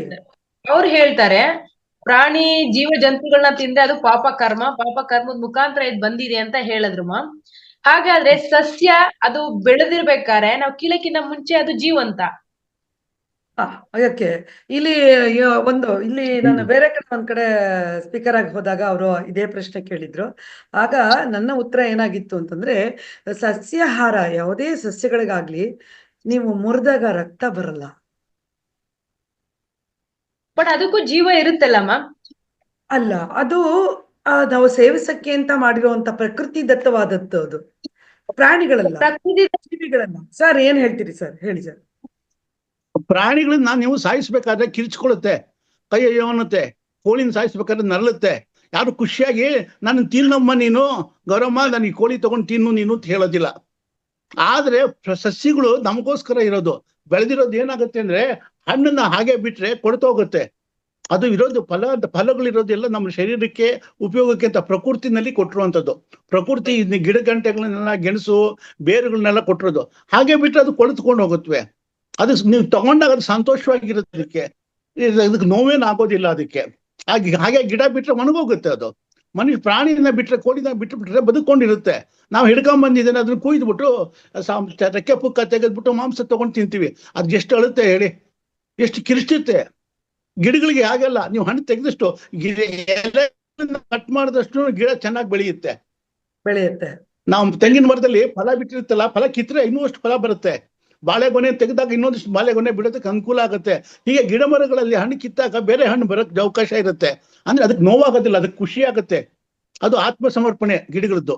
ನಮ್ದೇನಾಗುತ್ತೆ, ಪ್ರಾಣಿಗಳನ್ನ ಹಿಡ್ಕೊಂಡ್ ಬರ್ತೀವಿ ನಾವು, ಕುರಿನ, ಅದಕ್ಕೆ ಎಷ್ಟು ಒಡ್ಕೊಳ್ಳುತ್ತೆ. ಅದನ್ನ ಬಿಡ್ತೀವಿ, ಅದನ್ನ ನರಳಿಸಿ ಸಾಯಿಸಿ ಅದು ಹೊತ್ಕೊಂಡ್ಬಂದು ಸತ್ತ ಮೇಲೆ ಆ ಹೆಣವನ್ನ ವಿವನೆ ಮಾಡಿ ಮಾಂಸನ ತಿಂತೀವಿ. ಶಕ್ತಿ ಬರುತ್ತೆ ಅಂತ 50 ಗಂಟೆ ಇರುತ್ತೆ ನಮ್ಮ ಶರೀರದಲ್ಲಿ. ಪಚನ 30 ಗಂಟೆ ಒಳಗೆ ಮುಗಿದೋಗ್ಬೇಕು ನಮ್ಗೆ. ಇದ್ರ ಪ್ರಕಾರ ಕ್ರಿಯೆ ಕುಂಠಿತವಾಗುತ್ತೆ. ತೊಂದರೆ ಆಗತ್ತೆ. ದೊಡ್ಡ ವಿಷಯ ಇದೆ ಆಕ್ಚುಲಿ. ಇದು ಮಾತಾಡ್ತಾ ಸಸ್ಯಾಹಾರದಲ್ಲಿ ತಪ್ಪೇ ಇಲ್ಲಮ್ಮ. ಸಸ್ಯಗಳು ಖುಷಿಯಾಗಿ ಸಿಗುತ್ತವೆ.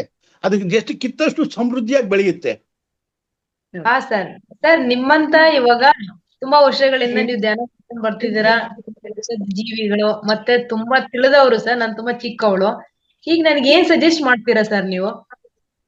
ಡಾಕ್ಟರ್ ಈ ತರ ಸ್ಪಿರಿಚುವಲ್ ವೈಸ್ ಈ ತರ ನೋಡಿ ನಿಮಗೆ ಏನ್ ಮಾಡ್ಬೇಕು ಗೊತ್ತಾ, ನೀವು ಯಾವತ್ತೂ ಅಷ್ಟೇನೆ ನಿಮ್ಮ ಬಗ್ಗೆ ಪಾಸಿಟಿವ್ ಆಟಿಟ್ಯೂಡ್ ಇಟ್ಕೊಳ್ಳಿ. ನಾನು ಆರೋಗ್ಯವಾಗಿ ಬೆಳಗ್ಗೆ ಮಧ್ಯಾಹ್ನ ಸಾಯಂಕಾಲ ನಾನು ಚೆನ್ನಾಗಿದ್ದೇನೆ, ನಾನು ಸುಂದರವಾಗಿದ್ದೇನೆ, ನಾನು ಆರೋಗ್ಯವಂತಳಾಗಿದ್ದೇನೆ. ಮನಸ್ಸಲ್ಲಿ ಆ ಫೀಲಿಂಗ್ ಬರ್ತಾ ಇರ್ಬೇಕು. ಯಾವಾಗ ನಿಮ್ಮ ಮೈಂಡ್ ನೀವು ಏನ್ ಹೇಳ್ತೀರ ಅದು ಕೇಳುತ್ತೆ. ಆ ರೀತಿ ನೀವು ಬೆಳವಣಿಗೆ ಕೀಳಲ್ಮೆ ಬೆಳೆಸ್ಕೋಬೇಡಿ. ಆಮೇಲೆ ಗೌರಮ್ಮ ಅವರೇ, ನಿಮ್ಗೆ ಒಂದೇ ಒಂದು ವಿಷಯ ಕೇಳ್ತೀನಿ. ದ್ವಂದ್ವ ಇರೋದು ಬೇಡ. ನಿಮ್ಗೆ ಇಂಪಾರ್ಟೆಂಟ್ ಮುಖ್ಯವಾದ 5 ಜನ ಯಾರು ಹೇಳಿ ಇಂಪಾರ್ಟೆಂಟ್ ನಿಮ್ಗೆ. ಇದೊಂದು ಮುಗಿಸ್ಬಿಡ್ತೀನಿ, ಸಾಲ್ವ್. ಎಲ್ರಿಗೂ ಅನುಕೂಲ ಆಗತ್ತೆ ಇದು. 5 ಜನ ನಿಮ್ಗೆ ಇಷ್ಟವಾದವ್ರು, ಆತ್ಮ ಬಹಳ ಪ್ರೀತಿಯಾಗಿರುವಂತವ್ರು 5 ಜನ ಹೆಸರು ಹೇಳಿ ನೀವು ಇವಾಗ ಬೇಗ. ಫ್ಯಾಮಿಲಿ ಮೆಂಬರ್ಸ್ ಹೇಳಿ, ಹೆಸರು ಹೇಳಿ, ಒಬ್ಬೊಬ್ರದ್ದೇ ಹೆಸರು ಬೇಡಿ. 5 ಜನ ಅಂತ ಹೇಳಿ. ನಮ್ಮ ತಂದೆ, ನಮ್ಮ ತಾಯಿ, ನಮ್ಮ ತಾತ, ನಮ್ಮ ಚಿಕ್ಕಪ್ಪ, ನಮ್ಮ ಫ್ರೆಂಡ್, ಏನೋ ಒಂದು ಹೇಳಿ. ಸರ್ ನನ್ನ ಮಕ್ಳು 2 ಮಕ್ಳು ಸರ್, ಲಿಶಾ ಮತ್ತೆ ವಿಷ್ಣುಪ್ರಿಯಾ. ನನ್ನ ಹಸ್ಬೆಂಡ್ ಅಶ್ವಥ್, ನನ್ನ ತಂದೆ ತಾಯಿ ಸರಸ್ವತ ಮತ್ತು ಮಲ್ಲೇಶಯ್ಯ ಸರ್. 5 ಜನ. ಹಾ ಸರ್. 5 ಜನ. What about you? ನಿಮ್ಗೆ ಇಷ್ಟ ಇಲ್ವಾ? ನೀವೇ ಫಸ್ಟ್ ನಿಮ್ಮ ಹೆಸರು ಹೇಳ್ಕೋಬೇಕು. ನಿಮ್ಮ ಶರೀರವನ್ನ, ನಿಮ್ಮ ಆತ್ಮವನ್ನ ನೀವು ಗೌರವಿಸ್ಕೋಬೇಕು. ಅದಕ್ಕೆ ನೀವು ಮೊದಲು ಬೆಲೆ ಕೊಡಬೇಕು. ನಿಮಗೆ ಫಸ್ಟ್ ನೀವೇ ಇದ್ಮೇಲೆ ಬೇರೆದು ಏನ್ ಬಂತಮ್ಮ? ನೀವು ಆರೋಗ್ಯ ಆಗಿದ್ದಾಗ, ನಿಮ್ಮ ಮನಸ್ಸು ಸುಸ್ಥಿತಿಯಲ್ಲಿದ್ದಾಗ ನಿಮ್ಮ ಮನೆಯವ್ರಿಗೂ ನೋಡ್ಕೋತೀರಾ, ನಿಮ್ಮ ಮಕ್ಕಳನ್ನು ನೋಡ್ಕೋತೀರಾ. ನಿಮ್ಮ ಬಗ್ಗೆನೂ ಸ್ವಲ್ಪ ಇರ್ಬೇಕು ಪಾಲು. ಫಸ್ಟ್ ಮನುಷ್ಯ ಆದವನು ತನ್ನ ಬಗ್ಗೆ ಆತ್ಮಗೌರವ ಬೆಳೆಸ್ಕೋಬೇಕು, ತನ್ನ ಬಗ್ಗೆ ಪ್ರೀತಿ ಬೆಳೆಸ್ಕೋಬೇಕು, ತನ್ನ ಬಗ್ಗೆ ಗಮನ ಕೊಡ್ಬೇಕು. ಅಯ್ಯೋ ನನಗೆ ನಿನಗೆ ನೀವು ಚೆನ್ನಾಗಿರ್ಬೇಕು, ನೀವು ಚೆನ್ನಾಗಿದ್ರೆ ಎಲ್ರೂ ಚೆನ್ನಾಗಿರೋದು. ನೀವು ಸುಂದರವಾಗಿದ್ದಾಗ ಎಲ್ಲವೂ ದೂರ ಕಾಣುತ್ತೆ. ಅದಕ್ಕೆ ದಯವಿಟ್ಟು ನೀವು ನಿಮ್ಮ ಬಗ್ಗೆ ಕಾಳಜಿ ಕೊಡಿ, ಆರೋಗ್ಯವಾಗಿರೋ ಪ್ರಯತ್ನ, ಆಮೇಲೆ ಪಾಸಿಟಿವ್ ಆಗಿ ಥಿಂಕ್ ಮಾಡಿ. ಎಲ್ಲಿ ಪಾಸಿಟಿವ್ನೆಸ್ ಇರುತ್ತೆ ಅಲ್ಲಿ ಸಕ್ಸಸ್ ಗ್ಯಾರಂಟಿ. ನಂಬಿಕೆ ಇರ್ಲಿ, ಸಹನೆ ಇರ್ಲಿ, ತಾಳ್ಮೆ ಇರ್ಲಿ. ಪ್ರಾಣಾಯಾಮ ದಿನ ಮಾಡಿ, ಖಂಡಿತ ನಿಮ್ಗೆ ಒಳ್ಳೇದಾಗತ್ತೆ. Very nice, very nice. ಮತ್ತೊಮ್ಮೆ ಮಾತಾಡೋಣ ಇದ್ರ ಬಗ್ಗೆ, ಆಯ್ತಾ? ತುಂಬಾ ಇದು ಎಲ್ಲರಿಗೂ ಅವಕಾಶ ಸಿಗಲಿ ಅನ್ನೋ ಕಾರಣಕ್ಕೆ ಧನ್ಯವಾದ. ಡೈಲಾಗ್ ಹೇಳ್ತೀನಿ. ಓಕೆ, ಹೇಳಿ ಹೇಳಿ. ಬರೀ ಕ್ವಶನ್ಸ್ ಆಯ್ತಲ್ಲ ಮ್ಯಾಮ್, ಅದಕ್ಕೆ ಸ್ವಲ್ಪ ಎಂಟರ್ಟೈನ್ಮೆಂಟ್ ಇರ್ಲಿ ಅಂತ. ಖಂಡಿತ ಖಂಡಿತ. ಮ್ಯಾಮ್ ಶಕುನಿ ಅಂತ ಮ್ಯಾಮ್ ಡೈಲಾಗ್.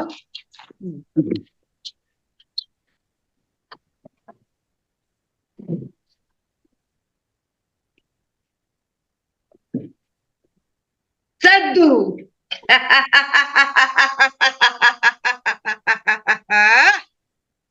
ಏಕೆ ಏಕೆ ಈ ಹಣುಕದ ಕೇಕೆ? ಎನಿ ಪ್ರಣಹಗ್ನಿ ಜ್ವಾಲೆಯನ್ನ ಪ್ರಚೋದನೆಗೈಯುತ್ತಿರುವ ಅಖಂಡ ಮಾರ್ತಾಂಡವ.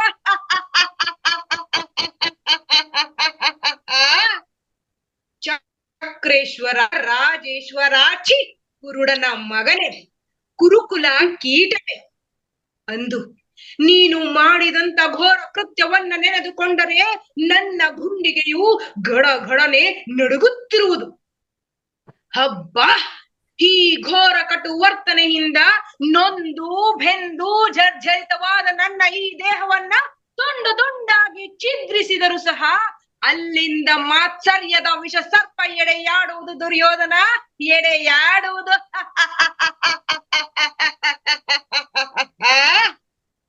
ಶಕುನಿ ಪದದ ಅರ್ಥವನ್ನ ಬಲ್ಲಿಯೇನೋ ಮೂಢ. ಶ ಎಂದರೆ ಶಪಥವನ್ನ, ಕು ಎಂದರೆ ಕುರುವಂಶವನ್ನ, ನೀ ಎಂದರೆ ನಿರ್ನಾಮ ಮಾಡುವುದೆಂದರ್ಥ ದುರ್ಯೋಧನ.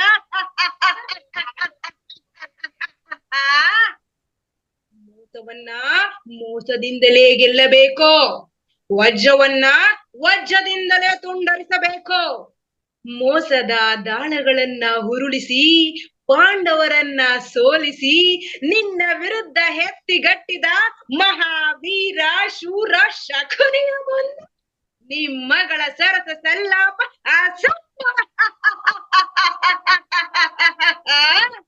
Thank you ma'am.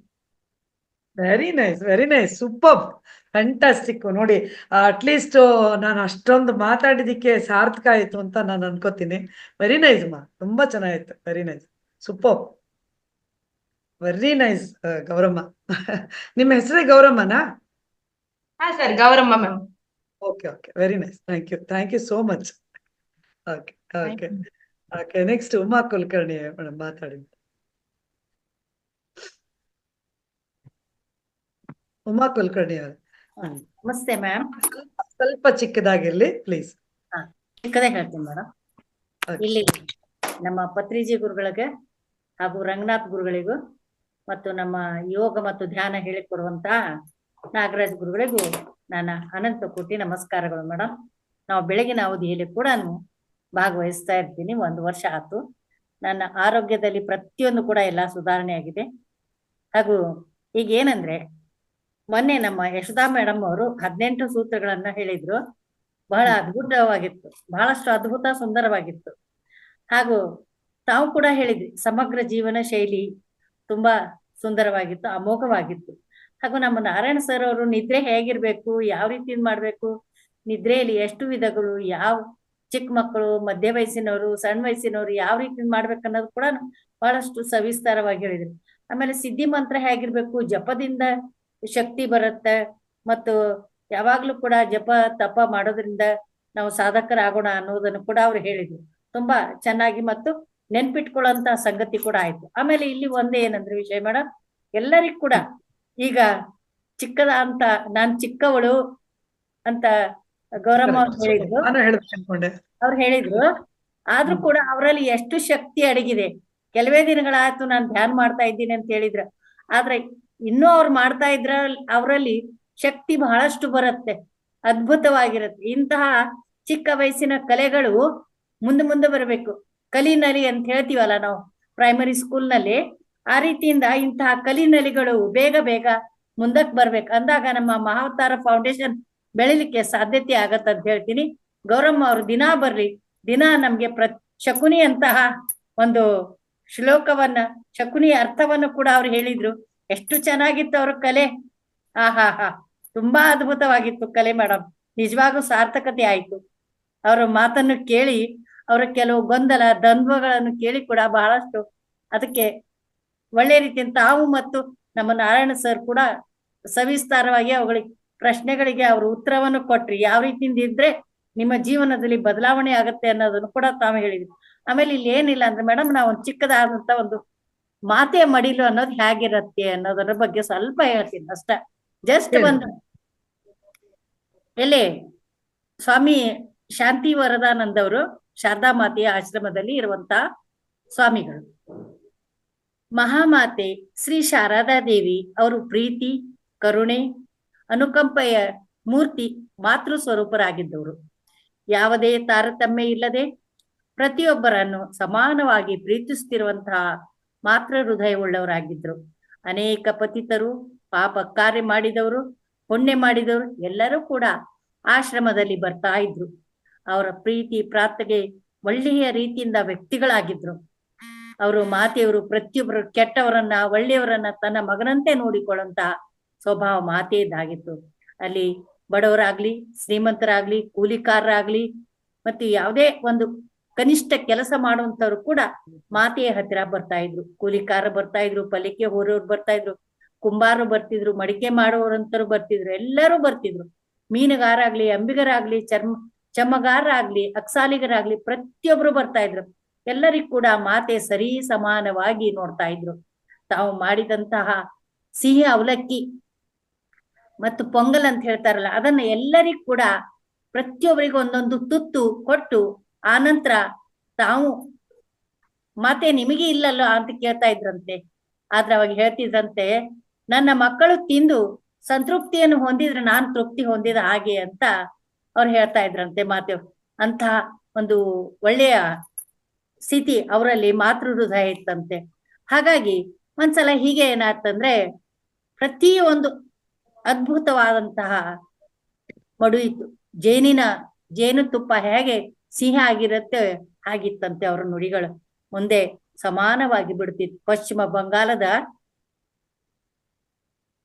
ಪಶ್ಚಿಮ ಬಂಗಾಲದ ಜಯರಾಮ್ ಪೇಟೆ ಎಂಬ ಗ್ರಾಮದಲ್ಲಿ ಅವರು ಹುಟ್ಟಿದವರಾಗಿದ್ರು. ಶಾರದಾ ದೇವಿಯರು ಜನ್ಮಸ್ಥಾನವಾಗಿತ್ತು. ಅಲ್ಲಿ ಗೋವಿಂದ ಎನ್ನುವಂತ ಒಂದು 10 ವರ್ಷದ ಬಾಲಕನಿದ್ದು. ಅವನು ಅವರ ಮನೆಯಲ್ಲಿ ಕೆಲವು ಆಕಳುಗಳಿದ್ದು, ಹಸುಗಳಿದ್ದು.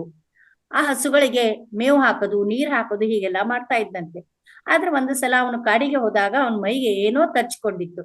ತರ್ಚ್ಕೊಂಡ ತಕ್ಷಣ ಅವನು ಬಹಳಷ್ಟು ಒದ್ದಾಡ್ತಾ ಇದ್ದ, ಕೂಗಾಡ್ತಾ ಇದ್ದ, ಚೀರಾಡ್ತಾ ಇದ್ದ, ಅಳ್ತಾ ಇದ್ದ. ಅವಾಗ ಅಮ್ಮ ನಾನು ಏನ್ ಮಾಡ್ಲಿ ಅಮ್ಮ, ನನ್ಗೆ ಈ ಪರಿಸ್ಥಿತಿ ಆಯ್ತಲ್ಲ ಅಂತ ಬಾಲಕ ಒಂದೇ ಸವನೆ ಮಾತೆ ಎದುರುಗಡೆ ಬಂದು ಉರುಳಾಡ್ತಾ ಇರ್ತಾನ. ಆವಾಗ ಮಾತೆ ಆ ಮಗುವನ್ನ, ಏ ಮಗು, ಆ ಹಸುವನ್ನು ನಾನೇ ಕಟ್ತೀನಿ, ನೀನ್ ಯಾಕೆ ಕಟ್ತೀಯ, ಬಾ ಇಲ್ಲಿ ನನ್ನ ಹತ್ರ ಬಾ ಅಂತ ತನ್ನ ತೊಡೆ ಮೇಲೆ ಕೂಡ್ಸ್ಕೊಂಡ್ರಂತೆ. ಆವಾಗ ಅವ್ರ ಏನ್ ಮಾಡಿದ್ರಂದ್ರೆ, ಏನು ಇಲ್ಲ, ಆ ಹಸುಗ ಮೈಯೆಲ್ಲ ಒಂದ್ಸಲ ಹಸುವಿನ ಮೈ ಮೇಲೆ ಎಲ್ಲ ಕೈ ಆಡಿಸಿದ್ರಂತೆ. ನಂತರ ಆ ಬಾಲಕ ಕೇವಲ 10 ವರ್ಷದವನಾಗಿದೆ. ಅವನಿಗೆ ಏನಿಲ್ಲ, ಬರೀ ಅರ್ಶನ ಮತ್ತು ಬೇವಿನ ಸೊಪ್ಪನ್ನ ಅರಿದ್ರಂತೆ. ಅರಿದು ಅವನ ಮೈಗೆಲ್ಲ, ಅವನ ಗಾಯಗಳಿಗೆಲ್ಲ ಕಲೆ ಆದಂತಹ ಗಿಡಗಂಟಿಗಳು ಮೈಗೆಲ್ಲ ತರ್ಚ್ಕೊಂಡಿದ್ದು ಅವುಗಳೆಲ್ಲ ಆರಂಭಿಸಿ ಅವನ ಮೈ ಮೇಲೆಲ್ಲ ಸೌರಿದ್ರಂತೆ. ಅವನು ಹಾಯಾಗಿ ಮಲಗಿ, ನನ್ನ ಕಂದಮ್ಮ, ನನ್ನ ಹಸುಗೂಸವೇ, ಶಾರದಾ ಮಾತೆಯವರು ತನ್ನ ತೊಡೆಯ ಮೇಲೆ ಆ ಮಗುವನ್ನ ಮಲಗಿಸಿಕೊಂಡು ಇಡೀ 3 ದಿನ ಆ ಮಗುವಿನ ಆರೈಕೆಯನ್ನು ಮಾಡಿದ್ರಂತೆ. ಹಾಗಾಗಿ ಇಲ್ಲಿ ತಾಯಿಗೆ ಶ್ರೀಮಂತರು, ಬಡವರು, ಕಮ್ಮಾರು, ಚಮ್ಮಾರು ಅನ್ನುವಂತ ಯಾವುದೇ ತರದ ಭೇದ ಭಾವನೆ ಇರ್ಲಿಲ್ವಂತೆ. ಹಾಗಾಗಿ ಆ ತಾಯಿ ಆ ಮಗುವನ್ನ ಸತತವಾಗಿ 3 ದಿವಸ ಬೇವಿನ ಸೊಪ್ಪು ಮತ್ತು ಅರಿಶಿಣ ಎಲ್ಲವನ್ನ ಅರೆದು ಲೇಪನವನ್ನು ಮಾಡಿದ್ರಂತೆ. ನಂತರ ಮಾತೆಯವರು ಹೇಳಿದ್ರಂತೆ, ಗೋವಿಂದ, ನೀನು ಏನು ಕೆಟ್ಟ ಕೆಲಸ ಮಾಡಿಲ್ಲ, ನೀನು ನಾ ಹಚ್ಚಿಕೊಟ್ಟಂತ ಏನು ಲೇಪನ ಹಚ್ಚಿದಿನಲ್ಲ, ಆ ಲೇಪನದಿಂದ ನಿನ್ನ ತುರುಕಿ ಆರಾಮ ಆಗತ್ತೆ, ನೀ ಯಾಕೆ ಕಳ್ತೀಯ ಅಂತ ಹೇಳಿದ್ರಂತೆ ಇದರಲ್ಲಿ ತಾಯಿಯ ವಾತ್ಸಲ್ಯ ಎಷ್ಟು ಅಮೋಘವಾದದ್ದು, ಸುಂದರವಾದದ್ದು ಅಂತ ಆ ಒಂದು ಪುಟ್ಟ ಮಗು ಅವರ್ಣೀಯವಾದಂತಹ ಆನಂದದಿಂದ ಹೇಳ್ತಂತೆ, ಅಮ್ಮ ನಿಮ್ಮ ಕೈಯಿಂದ ಅಷ್ಟು ಸ್ಮೂತ್, ನಿಮ್ಮ ಕೈ ಅಷ್ಟು ಮಧುರವಾಗಿದೆ, ಅಷ್ಟು ನಯ ನಾಜೂಕಿಂದ ಕೂಡಿದೆ ಅಮ್ಮ, ನನಗೆ ಯಾವುದೇ ರೀತಿಯಿಂದ ಔಷಧ ಗುಳಿಗೆ ಏನು ಬೇಡಮ್ಮ. ಹಾಗಾಗಿ ಅವರಿಬ್ಬರ ತಾಯಿ ಮತ್ತು ಮಗನ ಸಂಭಾಷಣೆ ಇಲ್ಲಿ ಕೇಳಿದ್ರೆ ನಮ್ಮ ಸಂಬಂಧಗಳು ಎಷ್ಟು, ತಾಯಿ ಮಕ್ಕಳ ಸಂಬಂಧ ಎಷ್ಟು ಅದ್ಭುತ ಅಂದ್ರೆ ಹೆತ್ತ ತಾಯಿ ಅಷ್ಟೇ ಅಲ್ಲ, ಸಾಕಿದ ತಾಯಿ ಅಷ್ಟೇ ಅಲ್ಲ, ನಾವು ಅಕ್ಕಪಕ್ಕದವ್ರು ಕೂಡ ತಾಯಿ ಅಂತ ತಿಳ್ಕೊಂಡ್ರೆ ಇಲ್ಲಿ ತಾಯಿಯ ಬಡಿಲು ಎಷ್ಟು ಅದ್ಭುತವಾಗಿರತ್ತಂತ ಆ ಗೋವಿಂದ ಮತ್ತು ಶಾರದಾ ಮಾತೆಯವರ ಸಂಭಾಷಣೆಯಿಂದ ನಮಗೆ ಗೊತ್ತಾಗತ್ತೆ. ಅವರಿಬ್ಬರ ಸಂಭಾಷಣೆ ತುಂಬಾ ಅದ್ಭುತವಾಗಿತ್ತು. ಆದ್ರೆ ಇಲ್ಲಿ ಯಾರು ಕೂಡ ಯಾರೇ ಆಗ್ಲಿ ತಾಯಿ ಅಂದ್ಮೇಲೆ ತಾಯಿನೇ, ಹಡದ ತಾಯಿ ಎಲ್ಲ, ಆಮೇಲೆ ಅಕ್ಕಪಕ್ಕದವರಲ್ಲ, ಎಲ್ಲರೂ ಕೂಡ ತಾಯಿನೇ. ಆ ರೀತಿಯಿಂದ ನಾವೆಲ್ಲರನ್ನ ತಂದೆ ತಾಯಿಯಂತೆ ಪ್ರೀತಿ ಮಾಡೋಣ, ಅಕ್ಕಪಕ್ಕದವ್ರಾಗ್ಲಿ ಎಲ್ಲರನ್ನ ನಾವು ಪ್ರೀತಿಯಿಂದ ನೋಡೋಣ ಅಂತ ಈ ಒಂದು ಶಾರದಾ ಮಾತೆಯವರ ಒಂದು ಮಾತಿನಿಂದ ನಮ್ಗಿಲ್ಲೇ ತಿಳುವಳಿಕೆ ಉಂಟಾಗುತ್ತೆ. ಮೇಡಮ್, ನನಗೆ ಇಷ್ಟು ತಾವು ಅವಕಾಶ ಕೊಟ್ಟಿದ್ದಕ್ಕಾಗಿ ಧನ್ಯವಾದ ಮೇಡಮ್. ಮಾತಾಡ್ಲಿಕ್ಕೆ ಅವಕಾಶ ಕೊಟ್ಟಿದ್ದೀವಿ. ಧನ್ಯವಾದ. ತುಂಬಾ ಚೆನ್ನಾಗಿತ್ತು. ಶಾರದಾ ಮಾತೆಯ ಒಂದು ಕತೆ ಅಂತಾನೆ ಹೇಳ್ಬೋದು. ತಣ್ಣದಾಗಿ ನಮ್ಮೆಲ್ರಿಗೂ ಕೇಳುವಂತ ಭಾಗ್ಯ ಬಂತು. ಧನ್ಯವಾದ madam. Sir HK Narasimha sir ಮಾತಾಡಿ. ನಮಸ್ತೆ ಮಾತಾಡಿ. ಅದೇ ಇಲ್ಲಿವರೆಗೂ ಎಲ್ಲ ವಿಚಾರಗಳನ್ನ ಅದ್ಭುತವಾದ ವಿಚಾರಗಳೆಲ್ಲ ಮಾತಾಡಿದ್ರು. ಅದ್ರ ಏನಪ್ಪಾ ಅಂದ್ರೆ ಉಪನಿಷತ್ ನಲ್ಲಿ ಹೇಳೋದು ಏನು ವಿಷಯ ಪ್ರಸ್ತಾಪ ಏನ್ ಮಾಡ್ತಾರೆ ಅಂದ್ರೆ, ಜಗತ್ತಲ್ಲಿ ಒಳ್ಳೇದು ಎಲ್ಲಿದೆಯೋ ಅದನ್ನು ತಗೋಬೇಕು. ಇನ್ನ ನಾವು ಆಹಾರ ಪದ್ಧತಿ ಬಂದಾಗ ಬಹಳ ಹಿಂದೆ ನಮ್ಮ ಎವಲ್ಯೂಷನ್ ಆಗಿರೋದು ಬೇಟೆ ಆಡ್ಕೊಂಡು ಅವತ್ತೆಲ್ಲ ಬದುಕಿ ಮಾನವ ಇತಿಹಾಸ ಎಲ್ಲ ಗೊತ್ತಿದೆ ಸಂಪೂರ್ಣವಾಗಿ. ಆದ್ರೆ ಇವತ್ತು ಪ್ರಸ್ತುತವಾಗಿ ಏನಿದೆ ಅಂತಂದ್ರೆ, ಒಂದು ನಾಗರಿಕತೆಗೆ ಬಂದ್ಬಿಟ್ಟಿದೆ. ನಾವೆಲ್ಲ ಬಂದಾಗ ನಾವು ಏನ್ ತಿನ್ಬೇಕೋ ಏನ್ ತಿನ್ಬಾರ್ದು ಅನ್ನೋದು ನಮ್ಮ ನಿರ್ಧಾರಕ್ಕೆ ಕೊಟ್ಟಿದ್ದದು. ಬೇರೆ ಯಾರು ಏನ್ ಹೇಳಿ, ನಮ್ಮ ಒಳಗಡೆ ನಮ್ಮ ದೇಹದಕ್ಕೆ ಏನ್ ಅವಶ್ಯಕತೆ ಇದೆಯೋ ಅದನ್ನ ನಾವು ಆಯ್ಕೆ ಮಾಡ್ಕೋಬೇಕು. ಯಾವ ರೀತಿ ಆಯ್ಕೆ ಮಾಡ್ಕೋಬೇಕು ಅಂದ್ರೆ, ಸಾಧ್ಯವಾದಷ್ಟು ಒಳ್ಳೆ ಆಹಾರಗಳನ್ನೇ ಆಯ್ಕೆ ಮಾಡ್ಕೋಬೇಕು. ಈ ಸಸ್ಯಾಹಾರಗಳು ಅದರಲ್ಲಿ ಉತ್ತಮವಾಗಿದೆ. ಹಾಗಾಗಿ ನಮ್ಮ ಆಯ್ಕೆ ನಮ್ಗೆ, ಈಗ ನಾವು ಇವತ್ತು ಏನ್ ತಿಂತೀವೋ ಅದು ನಮ್ಗೆ ನಾಳೆ ಬೆಳಿಗ್ಗೆ ಒಳಗಡೆ ಎಲ್ಲ ಸಂಪೂರ್ಣವಾಗಿ ಅವ್ರ ಡೈಜೆಷನ್ ಆಗ್ಬಿಡ್ಬೇಕು. ಅದು ಆಗಿರ್ತದೆ. ಅದ್ರಲ್ಲಿ ಏನಂದ್ರೆ ಆಯ್ಕೆ ಯಾವ ರೀತಿ ಅಂದ್ರೆ, ಮನಸ್ಸಿಗೆ ಶುದ್ಧವಾದ ಆಲೋಚನೆಗಳು, ಶುದ್ಧವಾದ ವಿಚಾರಗಳು, ಆಹಾರ ಪದ್ಧತಿಗಳು ಅಷ್ಟೇ ಶುದ್ಧವಾಗಿರ್ಬೇಕು. ಮತ್ತೆ ನಾವು ನಮಗೆ ಗೊತ್ತಿರ್ತದೆ ಏನೇನ್ ಆಯ್ತದ ಅಂತ. ಒಂದು ವಾರದಲ್ಲಿ ನಾವ್ ಏನ್ ಸೇವನೆ ಮಾಡ್ತೀವಿ ಅದನ್ನ ಒಂದು ಕಡೆ ನಾವು ಬರ್ದಿಟ್ರೆ ನಮ್ಮ ಆರೋಗ್ಯ, ನಮ್ಮ ಸೀಕ್ರೆಟ್ ನಮಗೆ ಗೊತ್ತಾಗುತ್ತೆ. ಹಾಗಾಗಿ ನಮ್ಮ ದೇಹ ಪಂಚಭೂತಗಳಿಂದ ಆಗಿರೋದ್ರಿಂದ ಪ್ರಕೃತಿ ದತ್ತವಾಗಿ ನಾವ್ ಏನ್ ಸೇವನೆ ಮಾಡ್ಬೇಕು ಅದನ್ನೇ ಸೇವನೆ ಮಾಡ್ಬೇಕು. ಮತ್ತೆ ಯಾರೋ ಈಗ ಮನುಷ್ಯನ ದೇಹ ಆಗಿರ್ಲಿ ಮನಸ್ಸಾಗಿರ್ಲಿ ಒಬ್ಬರಿಂದ ಒಬ್ಬರಿಗೆ ತುಂಬಾ ವ್ಯತ್ಯಾಸಗಳು ಇರ್ತದೆ. ಅವ್ರಿಗಾಗಿದ್ದು ಈಗ ಅವರು 4 ಮುದ್ದೆ ತಿಂತಾರೆ, ಹಂಗಂತ ನಾನ್ ತಿನ್ನಕ್ಕಾಗಲ್ಲ. ನಾನು ಒಂದ್ ಸಣ್ಣ ತಿನ್ಬೋದು ಅಷ್ಟೇನೆ. ಅವರವರ ಒಂದು ಇದು ಜೀರ್ಣಕ್ರಿಯೆ ಮೇಲೆ ಹೌದು. ಒಬ್ಬ ಮನುಷ್ಯನಿಗೂ ಇನ್ನೊಬ್ಬ ಮನುಷ್ಯನಿಗೂ ಅದು ಸಂಬಂಧಪಟ್ಟಿರುವಂತದ್ದು. ಪ್ರತಿಯೊಂದು ವಿಷಯದಲ್ಲೂ ಆಚಾರ ವಿಚಾರದಲ್ಲಿ ಎಲ್ಲಾದ್ರಲ್ಲೂ ವ್ಯತ್ಯಾಸ ಇದ್ರೆ, ಅದ್ರ ನಾವು ಉಸಿರಲ್ಲಿ ವ್ಯತ್ಯಾಸ ಇರಲ್ಲ. ಹಾಗಾಗಿ ನಮ್ಮ ಉಸಿರನ್ನ ಸಂಪೂರ್ಣ ಧ್ಯಾನ ಅಂತಂದ್ರೆ, ನಮ್ಮ ಉಸಿರಾಡ್ಬೇಕಾದ್ರೆ ನಮ್ಮ ಗಮನ ಅಂದ್ರೆ ಮಾಸ್ಟರ್ ಹೇಳಿದ್ರಲ್ಲ, ಸತ್ಯನಾರಾಯಣ ಅವ್ರು ಹೇಳ್ದಂಗೆ ಫಸ್ಟ್ ನಮ್ಮನ್ನ ನಾವು ಪ್ರೀತಿಸ್ಬೇಕು. ಇದೇ ನಮ್ಮ ದೇಹನೇ ದೇಗುಲ ಇದ್ದಂಗೆ. ನಮ್ಮನ್ನ ಯಾವಾಗ ನಾವು ಪ್ರೀತಿಸ್ತೀವಿ, ನಾವು ಸರಿಯಾದ್ರೆ ಜಗತ್ತಲ್ಲಿ ಎಲ್ಲವೂ ಸರಿಯಾಗಿ ಕಾಣ್ತದೆ. ಹಂಗಾಗಿ ಏನಂದ್ರೆ, ನ್ಯೂನ್ಯತೆಗಳನ್ನ ಬೇರೆ ರೂಪಕ್ಕಿಂತ ಇವತ್ತು ಏನ್ ತಪ್ಪು ಮಾಡ್ತೀವಿ ಅದನ್ನ ನಾಳೆ ಮಾಡ್ದಂಗೆ ನಮಗ್ ನಾವೇನೆ ಒಂದು ಕಟ್ಟಪ್ಪಣೆನ ಹಾಕೋಬೇಕು. ಅದೇ ರೀತಿ ನಾವು ಮುಂದುವರಿಬೇಕು. ಜೀವನ ಅಂದ್ರೇನೆ ಅದು ಒಂದು ರೀತಿ ಈಗ ಹಾದಿ ಇರುತ್ತದೆ. ಅದನ್ನ ನಾವು ಪ್ರತಿದಿನ ಏನಂತಂದ್ರೆ ಅಭ್ಯಾಸ ಮಾಡ್ಬೇಕು. ಹಿಂದೆ ಏನ್ ತಪ್ಪು ಮಾಡಿದೆ ಅದು ಇವತ್ತು ಮಾಡಬಾರ್ದು. ಯಾವುದೇ ವಿಷಯಗಳನ್ನ ನಾವು ಪ್ರಸ್ತಾಪ ಮಾಡ್ಬೇಕಾದ್ರೆ ಅನುಭವ ಮುಖ್ಯ. ಅನುಭವ ಮಾಡ್ಕೊಂಡು ಕೆಲವು ವಿಚಾರಗಳನ್ನ ನಾವು ಪ್ರಸ್ತಾಪ ಮಾಡಿದಾಗ ಅದಕ್ಕೆ ಒಂದು ಸಾಕ್ಷಿಯಾಗಿರ್ತದೆ ಅನ್ನೋದೇ ನನ್ನ ಇದು. ಧನ್ಯವಾದ. ತುಂಬಾ ಚೆನ್ನಾಗಿ ಹೇಳಿದ್ರಿ ಸರ್. ಕರೆಕ್ಟ್. ಅದು ನಾನು ಅದನ್ನೇ ಓವರ್ ಆಲ್ ನಾನೇನ್ ಹೇಳಿದೆ ಅಂದ್ರೆ, ನನ್ನ ನಂಬಿಕೆ ಮುಖ್ಯವಾಗುತ್ತೆ ಅಲ್ಲಿ. ನಾನು ಯಾವ್ದನ್ನ ನಂಬಬೇಕು ಅದನ್ನ ನಾವು, ಯಾಕಂದ್ರೆ ಇದು ಗೊಂದಲದಲ್ಲಿರುವಂತ ವ್ಯಕ್ತಿಗೆ ಅದು ಪರಿಶೀಲನೆ ಮಾಡೋದಿಕ್ ಬಿಡ್ಬೇಕು ನಾವು. ಯಾಕೆಂದ್ರೆ ಅವರು ಅದರಲ್ಲಿ ಸತ್ಯತೆಯನ್ನ ಅರಿತುಕೊಂಡಾಗ ಕ್ರಮೇಣ ಅವ್ರಿಗೆ ಗೊತ್ತಾಗತ್ತೆ ಅನ್ನೋದು ಓವರ್ ಆಲ್ ಸಾರಾಂಶ. ಧನ್ಯವಾದ ಸರ್ ನಿಮ್ಗೆ. ನಾಗಲಲಿತಾ ಮೇಡಮ್, ನಾವು ಯಾರು ನಮ್ಗೆ ಯಾವ ರೀತಿ ತೊಂದರೆ ಕೊಡಬಾರ್ದು ಅಂತ ನಾವು ಬಯಸ್ತೀವ, ಅದೇ ರೀತಿ ನಾವು ಇನ್ನೊಬ್ರಿಗೆ ಕೊಡಬಾರ್ದು ಅನ್ನೋದೇ ಇನ್ನೊಂದು. Yes correct sir, 100%. ಧನ್ಯವಾದ. ಮೇಡಮ್ ನಾಗಲಲಿತಾ ಮೇಡಮ್ ಮಾತಾಡಿ ಮೇಡಮ್. ನಮಸ್ತೆ ಮೇಡಮ್. ನಮಸ್ಕಾರ. ನಾನು ಇವಾಗ ಹೊಸದಾಗಿ ಜಾಯಿನ್ ಆಗಿರೋದು 1ನೇ ತಾರೀಕಿನ.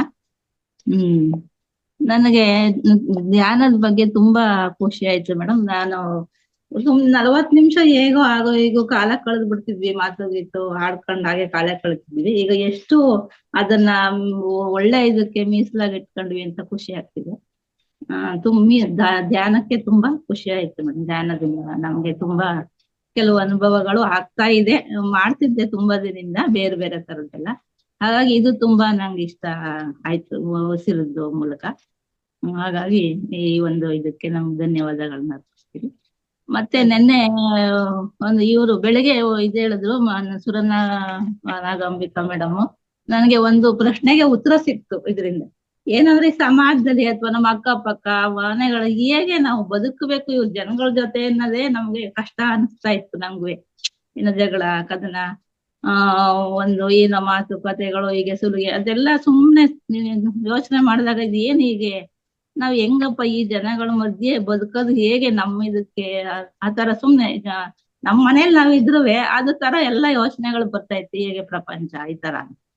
ಅದಕ್ಕೆ ಅವ್ರು ಹೇಳಿದ್ರಲ್ಲ ನಿಮ್ಮಂತೆ ನೀವಿರಿ, ಅದೆಲ್ಲ ಅವ್ರಿಗೆ ಬಿಟ್ಟಿದ್ದು ಹೇಳಿದ್ರಲ್ಲ, ಅದು ತುಂಬಾನೇ ನನ್ಗೆ ನನ್ನ ಪ್ರಶ್ನೆಗೆ ಒಂದು ಉತ್ತರ ಸಿಕ್ದಂಗಾಯ್ತು. ಮತ್ತೆ ಈ 16 ಒಂದು ಇದನ್ನ ಹೇಳ್ಕೊಟ್ರಲ್ಲ ಮೇಡಮ್, ಅದ್ರಲ್ಲಿ ಮಕ್ಕಳಿಗೆ ಧ್ಯಾನಗಳನ್ನ ಹೇಳ್ಕೊಡ್ಬೇಕು ಅಂತಾನು ಒಂದ್ ಹೇಳಿದ್ರು. ಯಾವ ವಯಸ್ಸಿಂದ ಮಕ್ಕಳಿಗೆ ಧ್ಯಾನನ ಹೇಳ್ಕೊಡ್ಬೋದು ಅಂತ ಒಂದು ನನ್ನ ಪ್ರಶ್ನೆ. ಮೇಡಮ್, ಯಾವ ವಯಸ್ಸಲ್ಲಿ ಮಕ್ಕಳು ಒಂದ್ ಕಡೆ ಕೂತ್ಕೊಂಡು ಸುಮ್ಮನೆ ಏನು ಆಟ ಪಾಠ ಬೇಡ ಅಂತ ಕೂತ್ಕೋತಾರೋ ಆ ಒಂದು ಮಕ್ಕಳಿಗೆ ಸಂಬಂಧಪಟ್ಟದ್ದು. ಯಾವ ಮಕ್ಕಳಲ್ಲಿ ಯಾವ ವಯಸ್ಸಲ್ಲಿ ಕೂತ್ಕೊಂಡ್ರು ಸಮಸ್ಯೆ ಇಲ್ಲ. ಕೆಲವು ಮಕ್ಕಳು 5 ವರ್ಷಕ್ಕೆ ಕೂತ್ಕೊಳತ್ವೆ ಮೇಡಮ್ ಧ್ಯಾನಕ್ಕೆ.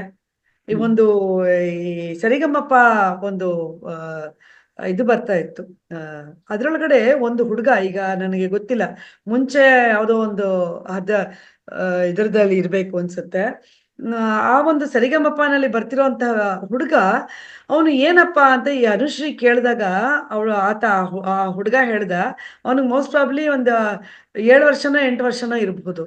ಎಷ್ಟು ವರ್ಷದಿಂದ ನೀನು ಹಿಂಗೆ ಧ್ಯಾನ ಮಾಡ್ತಿದ್ಯಪ್ಪ ಅಂತಂದ್ರೆ, ಅವನು ನೀನ್ ಎಷ್ಟೊತ್ತಿಗೆ ಹೇಳ್ತೀಯ ಅಂತ ಮೊದಲನೇ ಪ್ರಶ್ನೆ ಕೇಳಿದ್ದು. ಆ ಹುಡುಗ ಹೇಳ್ದ, ನಾನು 4 ವರ್ಷದಿಂದ ಮಾಡ್ತಾ ಇದ್ದೀನಿ. ಏನ್ ಮಾಡ್ತೀನಿ ಮತ್ತೆ ಎಷ್ಟೊತ್ತಿಗೆ ಹೇಳ್ತೀಯ ಅಂದ್ರೆ, ನಾನು 2:15 ಹೇಳ್ತೀನಿ ಅಂತ ಹೇಳ್ದ. ರಾತ್ರಿ ಮಲ್ಕೊಳ್ಳೋದು 9ರಿಂದ 10-10:30 ಒಳಗಾಗಿ ಮಲ್ಕೊಂಡ್ಬಿಡ್ತಾನೆ. 2:15 ಜಿ ಕನ್ನಡದಲ್ಲಿ ಕರೆಕ್ಟ್, ಜಿ ಕನ್ನಡದಲ್ಲಿ ಸರಿಗಮಪ್ಪನಲ್ಲಿ ನಾನು ನಿಜವಾಗ್ಲೂ ಅವಾಗ ತುಂಬಾ ಆಶ್ಚರ್ಯಪಟ್ಟೆ. ಆ ಒಂದು ಸಣ್ಣ ಮಗು ಹೋಗಿ 2:15 ಎದ್ಬಿಟ್ಟು ಅವನ ನಿತ್ಯ ಕರ್ಮಗಳನ್ನ ಮುಗಿಸ್ಕೊಂಡು ಬಂದು 2:15 5:15ವರೆಗೂ ಧ್ಯಾನ ಮಾಡ್ತಾನಂತೆ ನೋಡಿ. ಸೊ ಅವನ ವಯಸ್ಸೇನು ಅಂದ ಮೇಲೆ ಖಂಡಿತವಾಗಿಯೂ ಯಾವ ವಯಸ್ಸಿನಲ್ಲಿ ಮಗು ಒಂದು ಕಡೆ ಕೂತ್ಕೊಳ್ಳೋದಿಕ್ಕೆ ಅಭ್ಯಾಸ ಮಾಡ್ತಿದೆ ಅಂದ್ರೆ ಅದು ನಿಜವಾಗ್ಲೂ ಅದ್ಭುತ. ಅವರು ನಿಜವಾಗ್ಲೂ ಪೂರ್ವ ಜನ್ಮದ ಯೋಗಿಗಳೇ ಸರಿ ಅಂತ ನನ್ನ ಭಾವನೆ. ನೋಡಿ, ನಾವೆಲ್ಲ ಇಷ್ಟು ವರ್ಷಗಳ ನಂತರ ನಾವು ಬರ್ತಾ ಇದೀವಿ ಇಲ್ಲಿಗೆ ಧ್ಯಾನಕ್ಕೆ. ಸೊ ಯಾವ ವಯಸ್ಸಲ್ಲಿ ಬೇಕಾದ್ರೂ ಮಾಡ್ಬೋದು ಅಂತ. ಸರ್ ಹೇಳಿ ಸರ್, ಸತ್ಯನ್ ಸರ್ ಹೇಳಿ ಸರ್. ಮಕ್ಕಳಿಗೆ ನೀವು ದಿನ ಆಟ ಪಾಠಕ್ಕೆ ಎಷ್ಟು ಟೈಮ್ ಕೊಡ್ತೀರಾ, ಹಾಗೆ ದಿನದಲ್ಲಿ ಒಂದು 10 ನಿಮಿಷ ಧ್ಯಾನಕ್ಕೆ ಕೊಡಿ ಮಕ್ಕಳಿಗೆ. ಡೈಲಿ ಪ್ರಾಕ್ಟೀಸ್ ಮಾಡಿಸಿ ಧ್ಯಾನ ಮಾಡಿಸೋದಕ್ಕೆ. ಚಕಮಕ್ಳು ಹಾಕೊಂಡು ಕೂತ್ಕೊಳ್ಳೋದು, ಕೈ ಕಾಲು ತೊಳ್ಕೊಂಡು ಕೂತ್ಕೊಳ್ಳೋದು, ಡೈಲಿ ಪ್ರಾಕ್ಟೀಸ್ ಮಾಡಿದಾಗ ಉಸಿರಾಟದ ಪ್ರಕ್ರಿಯೆ ಕಡೆ ಗಮನ ಕೊಡೋದು, ಪ್ರಾಣಾಯಾಮ ಮಾಡಿಸೋದು, ಇದನ್ನ ದಿನ 10 ನಿಮಿಷ ಮಾಡಿ ಸಾಕು. ಗ್ರಾಜುಯಲ್ ಅದು ಬೆಳ್ಕೊಂಡು ಹೋಗುತ್ತೆ. ಅದು ಬಂದಾಗ ಏನಾಗುತ್ತೆ ಅಂದ್ರೆ ಕಾನ್ಸಂಟ್ರೇಷನ್ ಲೆವೆಲ್ ಜಾಸ್ತಿ ಆಗುತ್ತೆ, ಮಕ್ಕಳಲ್ಲಿ ಬುದ್ಧಿಶಕ್ತಿ ಜಾಸ್ತಿ ಬರುತ್ತೆ.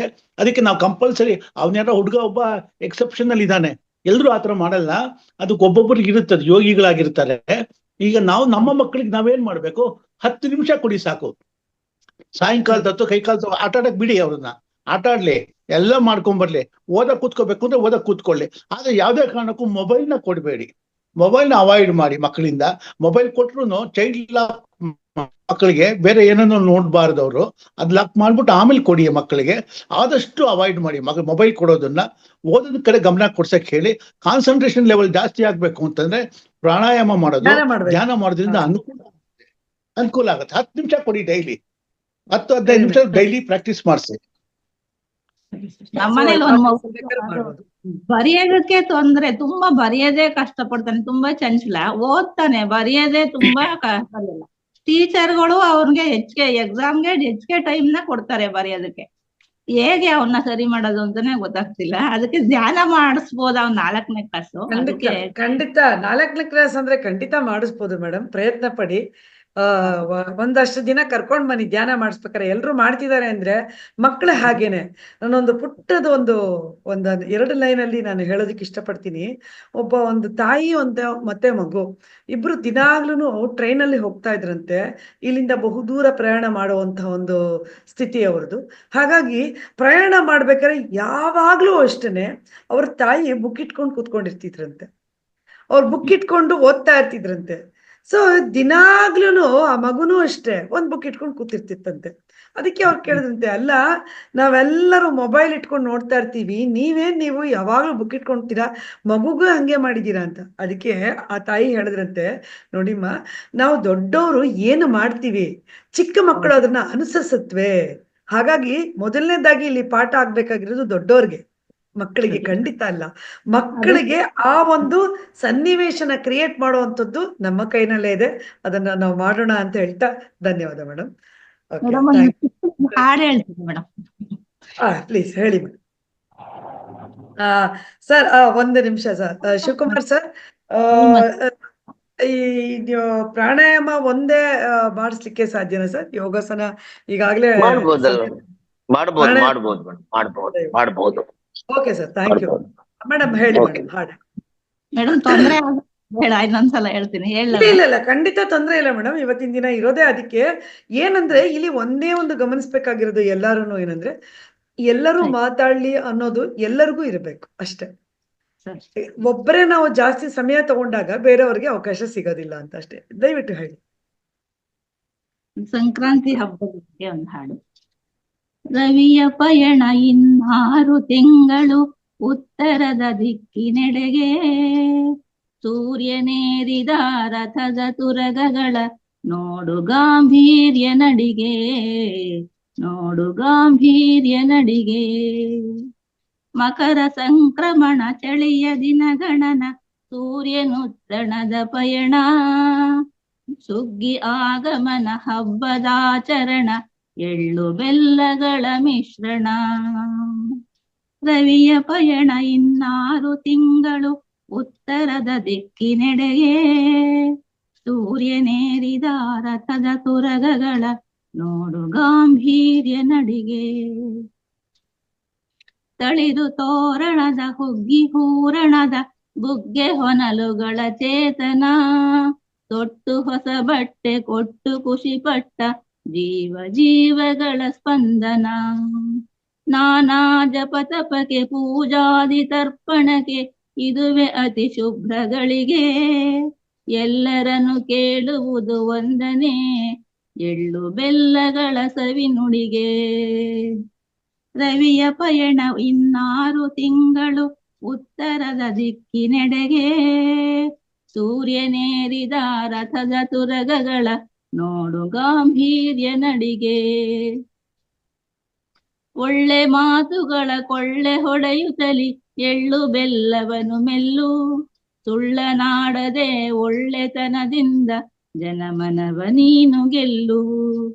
ಭೀಷ್ಮ ಕಾದಿದ್ದ ದಿನವನು ಕಿದ್ದ ಹಿರಿಯ ಹಿಡಿದೆದ್ದ ಮರಲಿ, ಪುಣ್ಯ ಸಂಚಯಕ್ಕೆ ದಿವ್ಯ ನಿಶ್ಚಯಕ್ಕೆ ಏಳು ಬೇಗೇಳು ಮುದದಿ, ಏಳು ಬೇಗೇಳು ಮುದದಿ.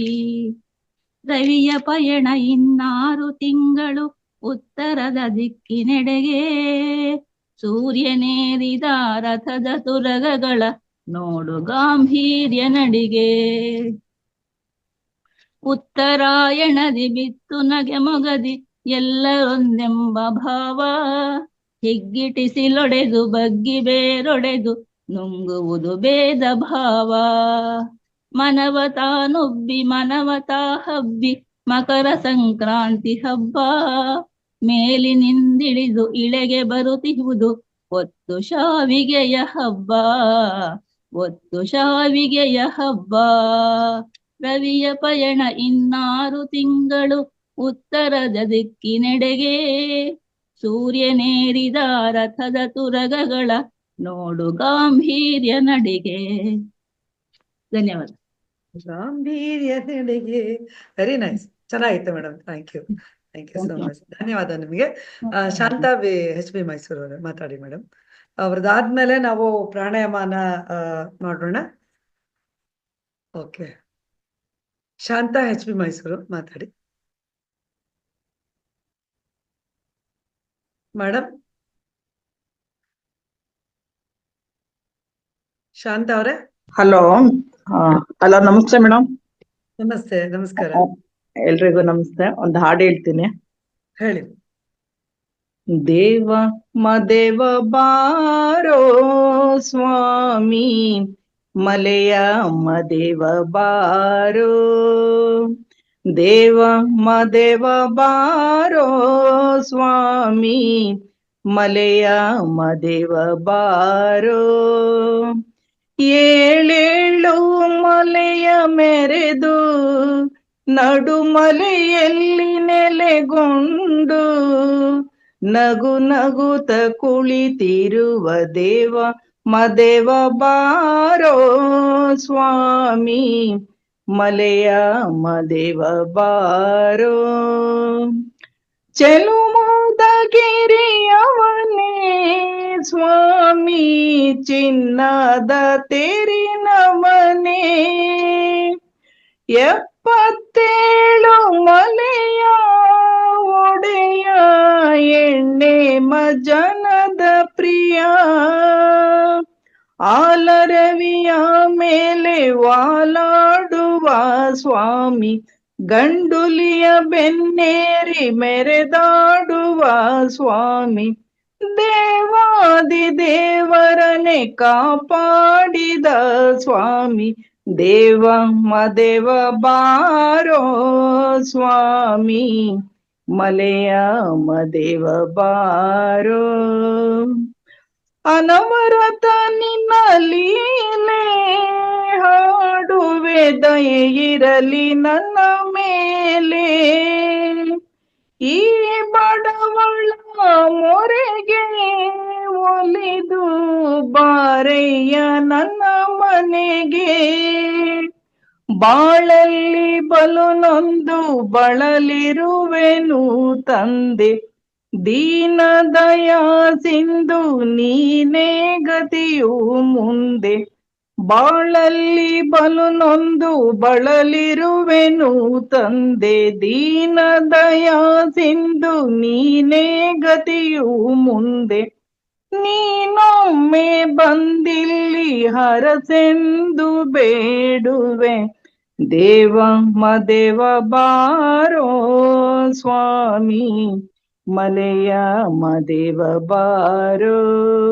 ದೇವ ಮದೇವ ಬಾರೋ ಸ್ವಾಮಿ, ಮಲೆಯ ಮದೇವ ಬಾರೋ. Thank you.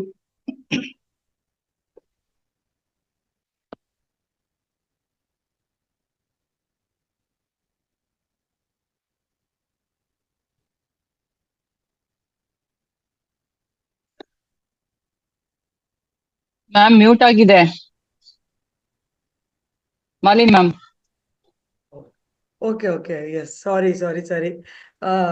ಅದ್ಭುತವಾದ ಹಾಡು ಆಯ್ತು, ಕತೆ ಆಯ್ತು, ಒಳ್ಳೆ ನೀತಿ ಪಾಠಗಳನ್ನು ಆಯ್ತು, ಸಾಕಷ್ಟು ಅನುಭವ ನಾವೆಲ್ಲರೂ ಹಂಚ್ಕೊಂಡ್ವಿ. ಆದ್ರೂ ಕೂಡ ಒಂದಷ್ಟು ಹೆಚ್ಚಿಗೆ ಇವತ್ತು 2 hours ಬೇಕಂತ ನಾನು ರಿಕ್ವೆಸ್ಟ್ ಮಾಡ್ಕೊಂಡಿದ್ದೆ. ಬಟ್ ನಾವು ಮಾತಾಡೋ ಧಾಟಿಗೆ ನಮ್ಮೆಲ್ಲ ಆತ್ಮ ಬಂಧುಗಳು ಇಲ್ಲಿ ಭಾಗವಹಿಸಿಕೆಗೆ ನಮಗೆ ಖಂಡಿತ 2 hours ಕೂಡ ಸಾಲಲ್ಲ ಅಂತ ನನ್ನ ಭಾವನೆ. ಆದ್ರೂ ಏನ್ ಮಾಡೋದು, ನಾನು ಬಲವಂತವಾಗಿ ನಿಮ್ಮನ್ನ ನಿಲ್ಲಿಸ್ಬೇಕಾಗಿದೆ. ನಾವು ಅರ್ಧ ಗಂಟೆಮು ಯೋಗಾಸನ ಮತ್ತೆ ಪ್ರಾಣಾಯಾಮಕ್ಕೆ ಕೊಡ್ಬೇಕಿತ್ತು, ಆದ್ರೆ ಇವತ್ತು ಸಾಲ್ತಿಲ್ಲ. ಹಾಗಾಗಿ ನಾವು ಪ್ರಾಣಾಯಾಮನ ಮಾತ್ರ ಹೇಳ್ಕೊಡ್ತಾರೆ ಶಿವಕುಮಾರ್ ಸರ್ ಅವರು. ಸರ್, ನಿಮಗೆ ಸ್ವಾಗತ ಕಾರ್ಯಕ್ರಮಕ್ಕೆ. ದಯವಿಟ್ಟು ಪ್ರಾಣಾಯಾಮನ ನೀವು ಹೇಳ್ಕೊಡ್ಬೇಕಾಗಿ ಪ್ರಾರ್ಥನೆ. ಎಲ್ರು ಹೇಗೆ ಕೂತ್ಕೋಬೇಕು ಏನು ಅನ್ನೋದನ್ನ ನೀವು ಮೊದಲೇ ಹೇಳ್ಬಿಟ್ಟು ಪ್ರಾಣಾಯಾಮನ ಶುರು ಮಾಡಿ sir.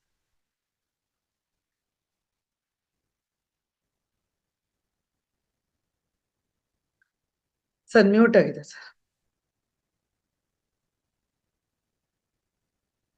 Sir warm up exercise ಒಂದೆರಡು ಮಾಡಿಸಿ, ಒಂದು 3 ಟೈಮ್ಸ್ ಮಾಡಿಸಿ ಪ್ರಾಣಾಯಾಮನ ಹೇಳ್ಕೊಡ್ಬೋದಲ್ವ ಸರ್? ಸೊ ಈಗ ಊಟ ಮಾಡಿ ಸಾಕಷ್ಟು ಹೊತ್ತಾಗಿರೋದ್ರಿಂದ ಮಾಡಬಹುದು ಅಂತ ಅನ್ಕೋತೀನಿ.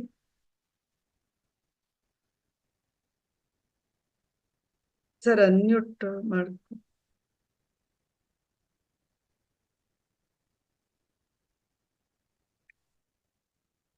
ನಮಸ್ತೆ ಮೇಡಮ್. ನಮಸ್ತೆ. ನಮಸ್ಕಾರ. ಅನ್ಮ್ಯೂಟ್ ಆಗ್ತಾ ಇರ್ಲಿಲ್ಲ, ಅಷ್ಟೊತ್ತಿನ ಟ್ರೈ ಮಾಡ್ತಾ ಇದ್ದೆ, ಪ್ರಯತ್ನ ಮಾಡ್ತಾ ಇದ್ದೆ, ಇವಾಗ ಆಯ್ತು. ಗುರುಗಳಿಗೆ ನಮಸ್ಕಾರ, ಪತ್ರಿಜಿ ಗುರುಜಿಗಳಿಗೆ ವಂದಿಸ್ತಾ, ಹಾಗೆ ಮಹಾವತಾರ್ ಫೌಂಡೇಶನ್ ನ ಮುಖ್ಯಸ್ಥರಾದ ರಂಗನಾಥ್ ಗುರೂಜಿಯವರಿಗೆ ಮತ್ತೆ ಎಲ್ಲಾ ಗುರೂಜಿಗಳಿಗೂ ಆತ್ಮ ಬಂಧುಗಳಿಗೂ ನಮಸ್ಕಾರ. ಈಗಾಗಲೇ ಸಮಯ ಆಗಿದೆ, ನಿಮ್ ಸಮಯ ಹೆಚ್ಚಿಗೆ ತಗೊಳ್ಳಲ್ಲ, ಬೇಗ ಮುಗಿಸೋಣ. ಈಗ ನಾವು ಪ್ರಾಣಾಯಾಮ ಮಾಡ್ಬೇಕಾದ್ರೆ ಪ್ರಾಣಾಯಾಮದಲ್ಲಿ ಯಾವ್ದರ ಸುಖಾಸನದಲ್ಲಿ ಕುಳಿತುಕೊಳ್ಳೋದು, ವಜ್ರಾಸನದಲ್ಲಿ ಕುಳಿತುಕೊಳ್ಳೋದು, ಪದ್ಮಾಸನದಲ್ಲಿ ಕುಳಿತುಕೊಳ್ಳೋದು, ಇಲ್ಲ ಚೇರ್ ಮೇಲೆ ಕೂಡ ಕುಳಿತುಕೊಳ್ಬಹುದು. ನಮ್ಗೆ ಅನುಕೂಲ ಆಗೋ ರೀತಿ ಕುಳಿತುಕೋಬೇಕು. ಬೆನ್ನು ನೇರ ಇರ್ಬೇಕು, ಕತ್ತು ಸ್ವಲ್ಪ ನೇರ ಇರ್ಬೇಕು, ಗಲ್ಲ ಸ್ವಲ್ಪ ಕೆಳಕ್ಕೆ, ಈ ತರ ಇಟ್ಕೊಂಡು ನಮ್ಮ ದೇಹನ ಸ್ವಲ್ಪ ಕೂಡ ಬದಲಾವಣೆ ಮಾಡ್ಕೊಳ್ಬಹುದು. ನಮ್ಮ ಅಷ್ಟಾಂಗ ಯೋಗದ 4ನೇ ಘಟ್ಟ. ಕೇಳಿಸ್ತಾ ಇದೆಯಾ ಮೇಡಮ್? ಹಲೋ. ಅಷ್ಟಾಂಗ ಯೋಗದ 4ನೇ ಘಟ್ಟ ಪ್ರಾಣಾಯಾಮ ಅಂದ್ರೆ ನಮ್ಮ ಉಸಿರನ್ನ ಕಂಟ್ರೋಲ್ ಮಾಡುವಂಥದ್ದು, ಏರಿಳಿತಗಳನ್ನ ಮಾಡುವಂಥದ್ದು. ಪ್ರಾಣಾಯಾಮ ಮಾಡ್ಬೇಕಾದ್ರೆ ಉಸಿರಿಗೆ ಆಯಾಮ ಕೊಡುವಂಥದ್ದು. ಅದನ್ನ ಏನೂ ಮಾಡ್ಲಿಕ್ಕೆ ಬರ್ಲಿಲ್ಲ ಅಂದಾಗ, ಈಗಾಗ್ಲೇ ಮೊದ್ಲೇ ಹೇಳಿದ್ರು, ನಾವು ಎಷ್ಟು ನಿಧಾನವಾಗಿ ಉಸಿರಾಟ ಮಾಡ್ತೀವಿ ಅಷ್ಟು ನಮ್ಮ ಜೀವನದ ಜೀವನ ಚಕ್ರ ಜಾಸ್ತಿ ಆಗತ್ತೆ ಅಂತ. ಹಾಗೆ ಏನೂ ಗೊತ್ತಾಗ್ಲಿಲ್ಲ ಅಂದ್ರೆ ದೀರ್ಘವಾಗಿ ಉಸಿರು ತಗೊಳ್ಳೋದು, ದೀರ್ಘವಾಗಿ ಶ್ವಾಸ ಬಿಡೋದು. ಇದು ಕೂಡ ಮೂಗ್ನಲ್ಲಿ ಉಸಿರು ತಗೋಬೇಕಾಗತ್ತೆ, ಮೂಗ್ನಲ್ಲೇ ಉಸಿರನ್ನ ಬಿಡ್ಬೇಕಾಗತ್ತೆ. ಈಗ ಮೊದಲಿಗೆ ಪ್ರಾಣಾಯಾಮ ಮಾಡಕ್ ಮೊದ್ಲು ಆ ಪ್ರಾಣಾಯಾಮ ಮಂತ್ರ ಒಂದನ್ನ ನಾನು ಪಠಿಸ್ಬಿಡ್ತೀನಿ, ಆಮೇಲೆ ಶುರು ಮಾಡೋಣ. ಓಂಕಾರ ಮಾಡಿ ನಂತರ ಮಾಡೋಣ.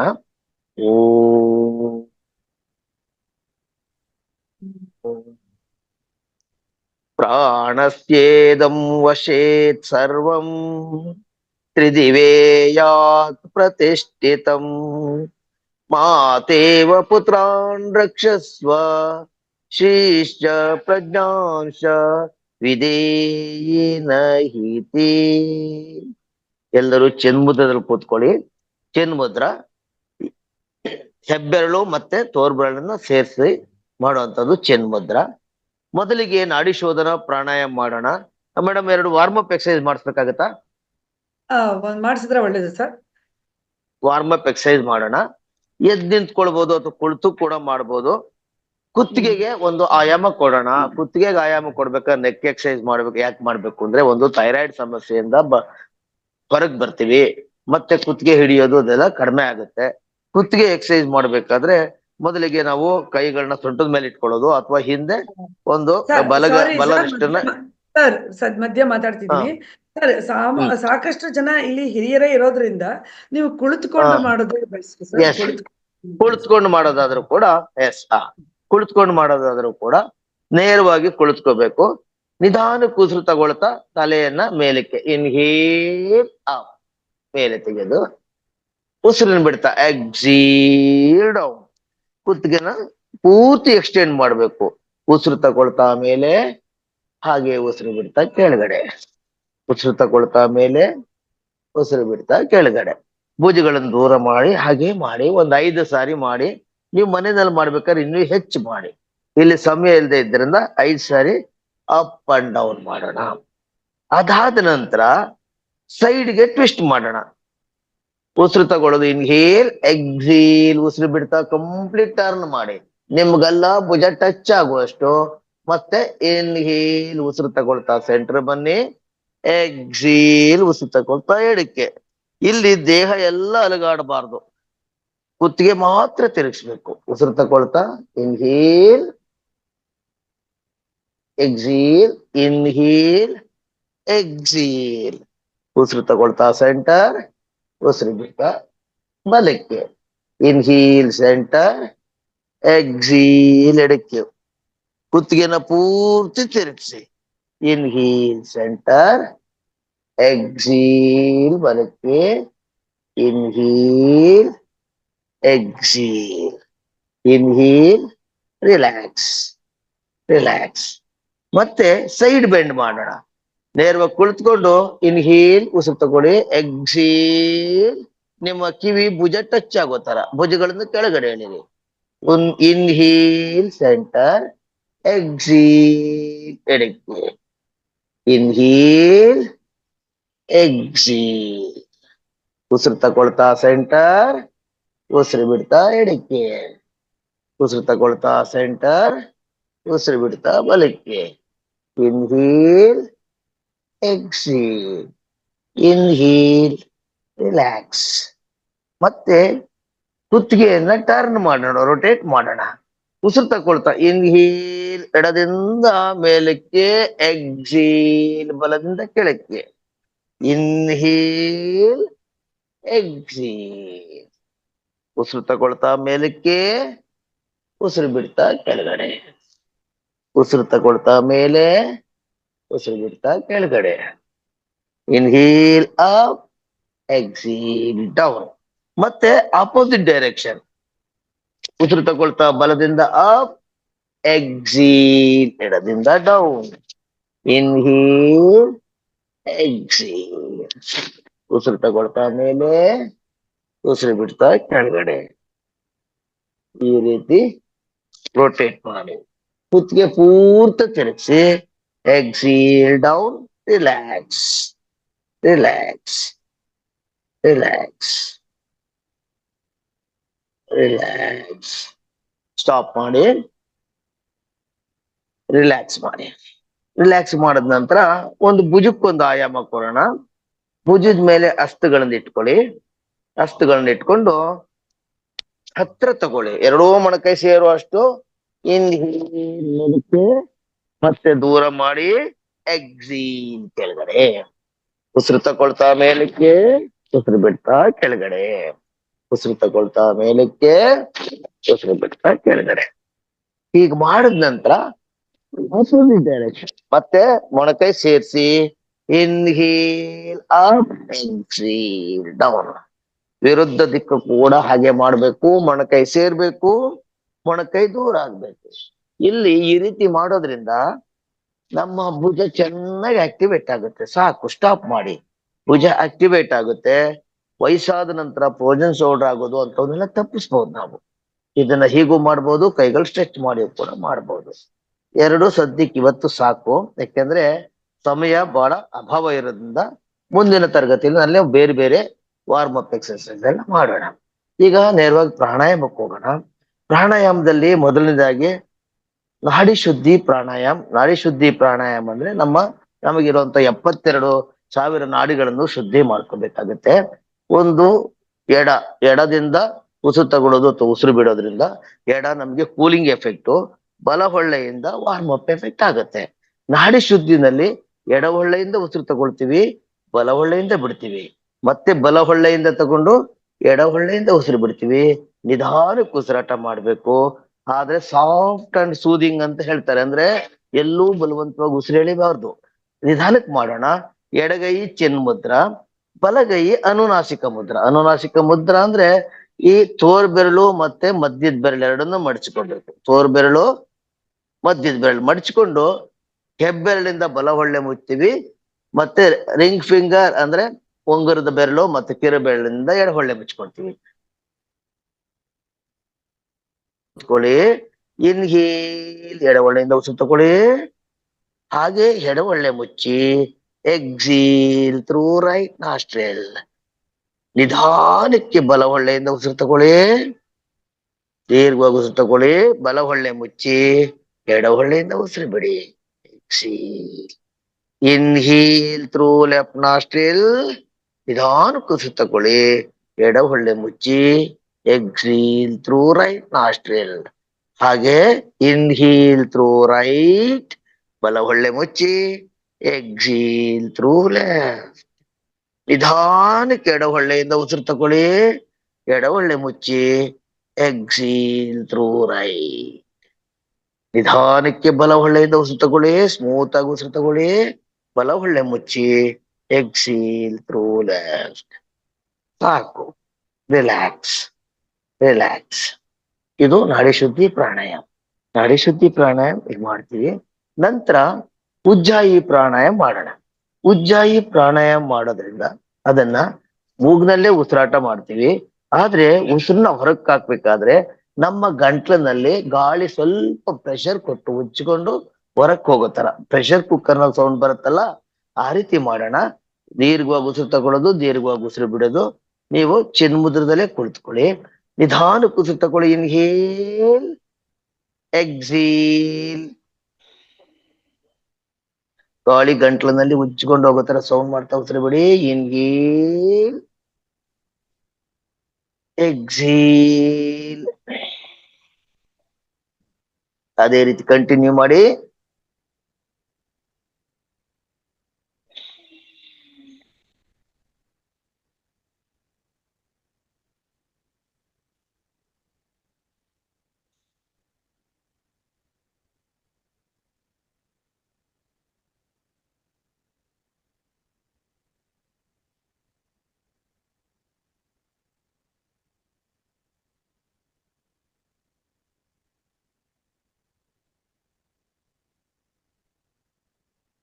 ಉಸಿರನ್ನ ಹೊರಕ್ಕಾಗ್ತಾ ಸ್ಟಾಪ್ ಮಾಡಿ. ಸ್ಟಾಪ್. ಉಜ್ಜಾಯಿ ಪ್ರಾಣಾಯಾಮ.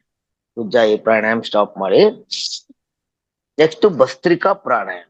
ಭಸ್ತ್ರಿಕಾ ಪ್ರಾಣಾಯಾಮ ಅಂದ್ರೆ ಕೈಗಳನ್ನ ಮೇಲೆತ್ತಿ ಉಸಿರು ತಗೊಂಡು ಕೈಗಳನ್ನ ಕೆಳಗಡೆ ಇಳಿಸ್ತಾ ಎಕ್ಸಾಸ್ಟ್ ಮಾಡೋ ಅಂತದ್ದು. ಇದನ್ನ ಹೈ BP ಇರೋಂಥವ್ರು, ಎಪಿಲೆಪ್ಸಿ ಇರೋಂಥವ್ರು ಮಾಡಬಾರ್ದು ಅಂತ ಹೇಳ್ತಾರೆ. ಅದನ್ನ BP ಇದ್ದು ಮಾತ್ರ ತಗೊಳ್ತಾ ಇದ್ದು ನಾರ್ಮಲ್ ಇದ್ರೆ ಮಾಡೋಣ, ಏನ್ ತೊಂದ್ರೆ ಇಲ್ಲ. ನಿಧಾನಕ್ಕೆ ನಾನು ಮಾಡಿ ತೋರಿಸ್ತೀನಿ, ಹಾಗೆ ಮಾಡೋಣ.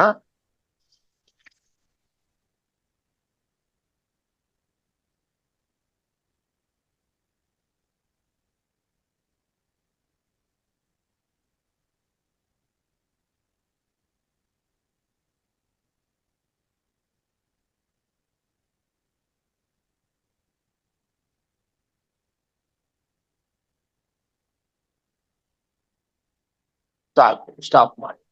ಸ್ಟಾಪ್ ಮಾಡಿ.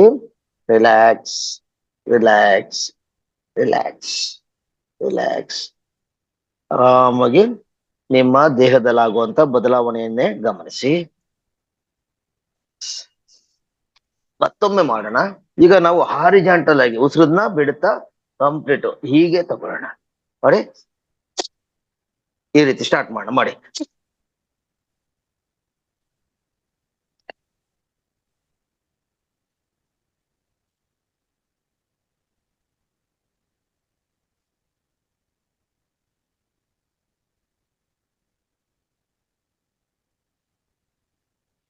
ಸಾಕು. ಸ್ಟಾಪ್ ಮಾಡಿ. ಸ್ಟಾಪ್ ಭಸ್ತ್ರಿಕಾ ಪ್ರಾಣಾಯಾಮ. ಮತ್ತೆ ಉಸಿರಾಟವನ್ನೇ ಗಮನಿಸಿ. ದೀರ್ಘವಾದ ಉಸಿರಾಟ ನಡೀತಾ ಇರಲಿ. ಉಸಿರಾಟ ನಿಧಾನಕ್ಕೆ ನಡೀಲಿ. ನಿಮ್ಮ ಮನಸ್ಸನ್ನ ಉಸಿರಾಟದೆಡೆಗೆ ತನ್ನಿ. ಉಸಿರಾಟವನ್ನೇ ಗಮನಿಸ್ತಾ ಇರಿ. ಕೊನೆಯದಾಗಿ ಭ್ರಮರಿ ಪ್ರಾಣಾಯಾಮ ಮಾಡೋಣ. ಭ್ರಮರ ಅಂದ್ರೆ ಭ್ರಮರಿ ಪ್ರಾಣಾಯಾಮ. ಭ್ರಮರ ಅಂದ್ರೆ ದುಂಬಿ. ದುಂಬಿ ಝೀಂಕಾರ ಮಾಡೋ ತರ ನಮ್ಮ ಗಂಟ್ಲಿನಲ್ಲಿ ಸೌಂಡ್ ಮಾಡೋಣ. ಇದನ್ನ ಮಕಾರ ಹೇಳ್ತೀವಲ್ಲ ತರ ಈ ರೀತಿ ಸೌಂಡ್ ಮಾಡೋಣ. ಕಿವಿಗಳನ್ನ ಮುಚ್ಚಿಕೊಳ್ಳೋಣ. ಇದು ಕಿವಿ ಈ ತರ ಮುಚ್ಕೊಂಡು ಮಾಡ್ಬೋದು, ಈ ರೀತಿ ಮುಚ್ಕೊಂಡು ಮಾಡ್ಬೋದು, ಷಣ್ಮುಖಿ ಮುದ್ರದಲ್ಲೂ ಮಾಡ್ಬೋದು. ಈಗ ನಾವು ಕಿವಿಗಳನ್ನ ಮುಚ್ಕೊಂಡು ಅಥವಾ ಷಣ್ಮುಖಿ ಮುದ್ರದಲ್ಲಿ ಯಾವ್ದು ಬೇಕಾದ್ರೂ ಮಾಡಿ. ಕಿವಿ ಮುಚ್ಚಿಕೊಡಿ, ಉಸಿರು ತಕೊಳ್ಳಿ. Inhale and start.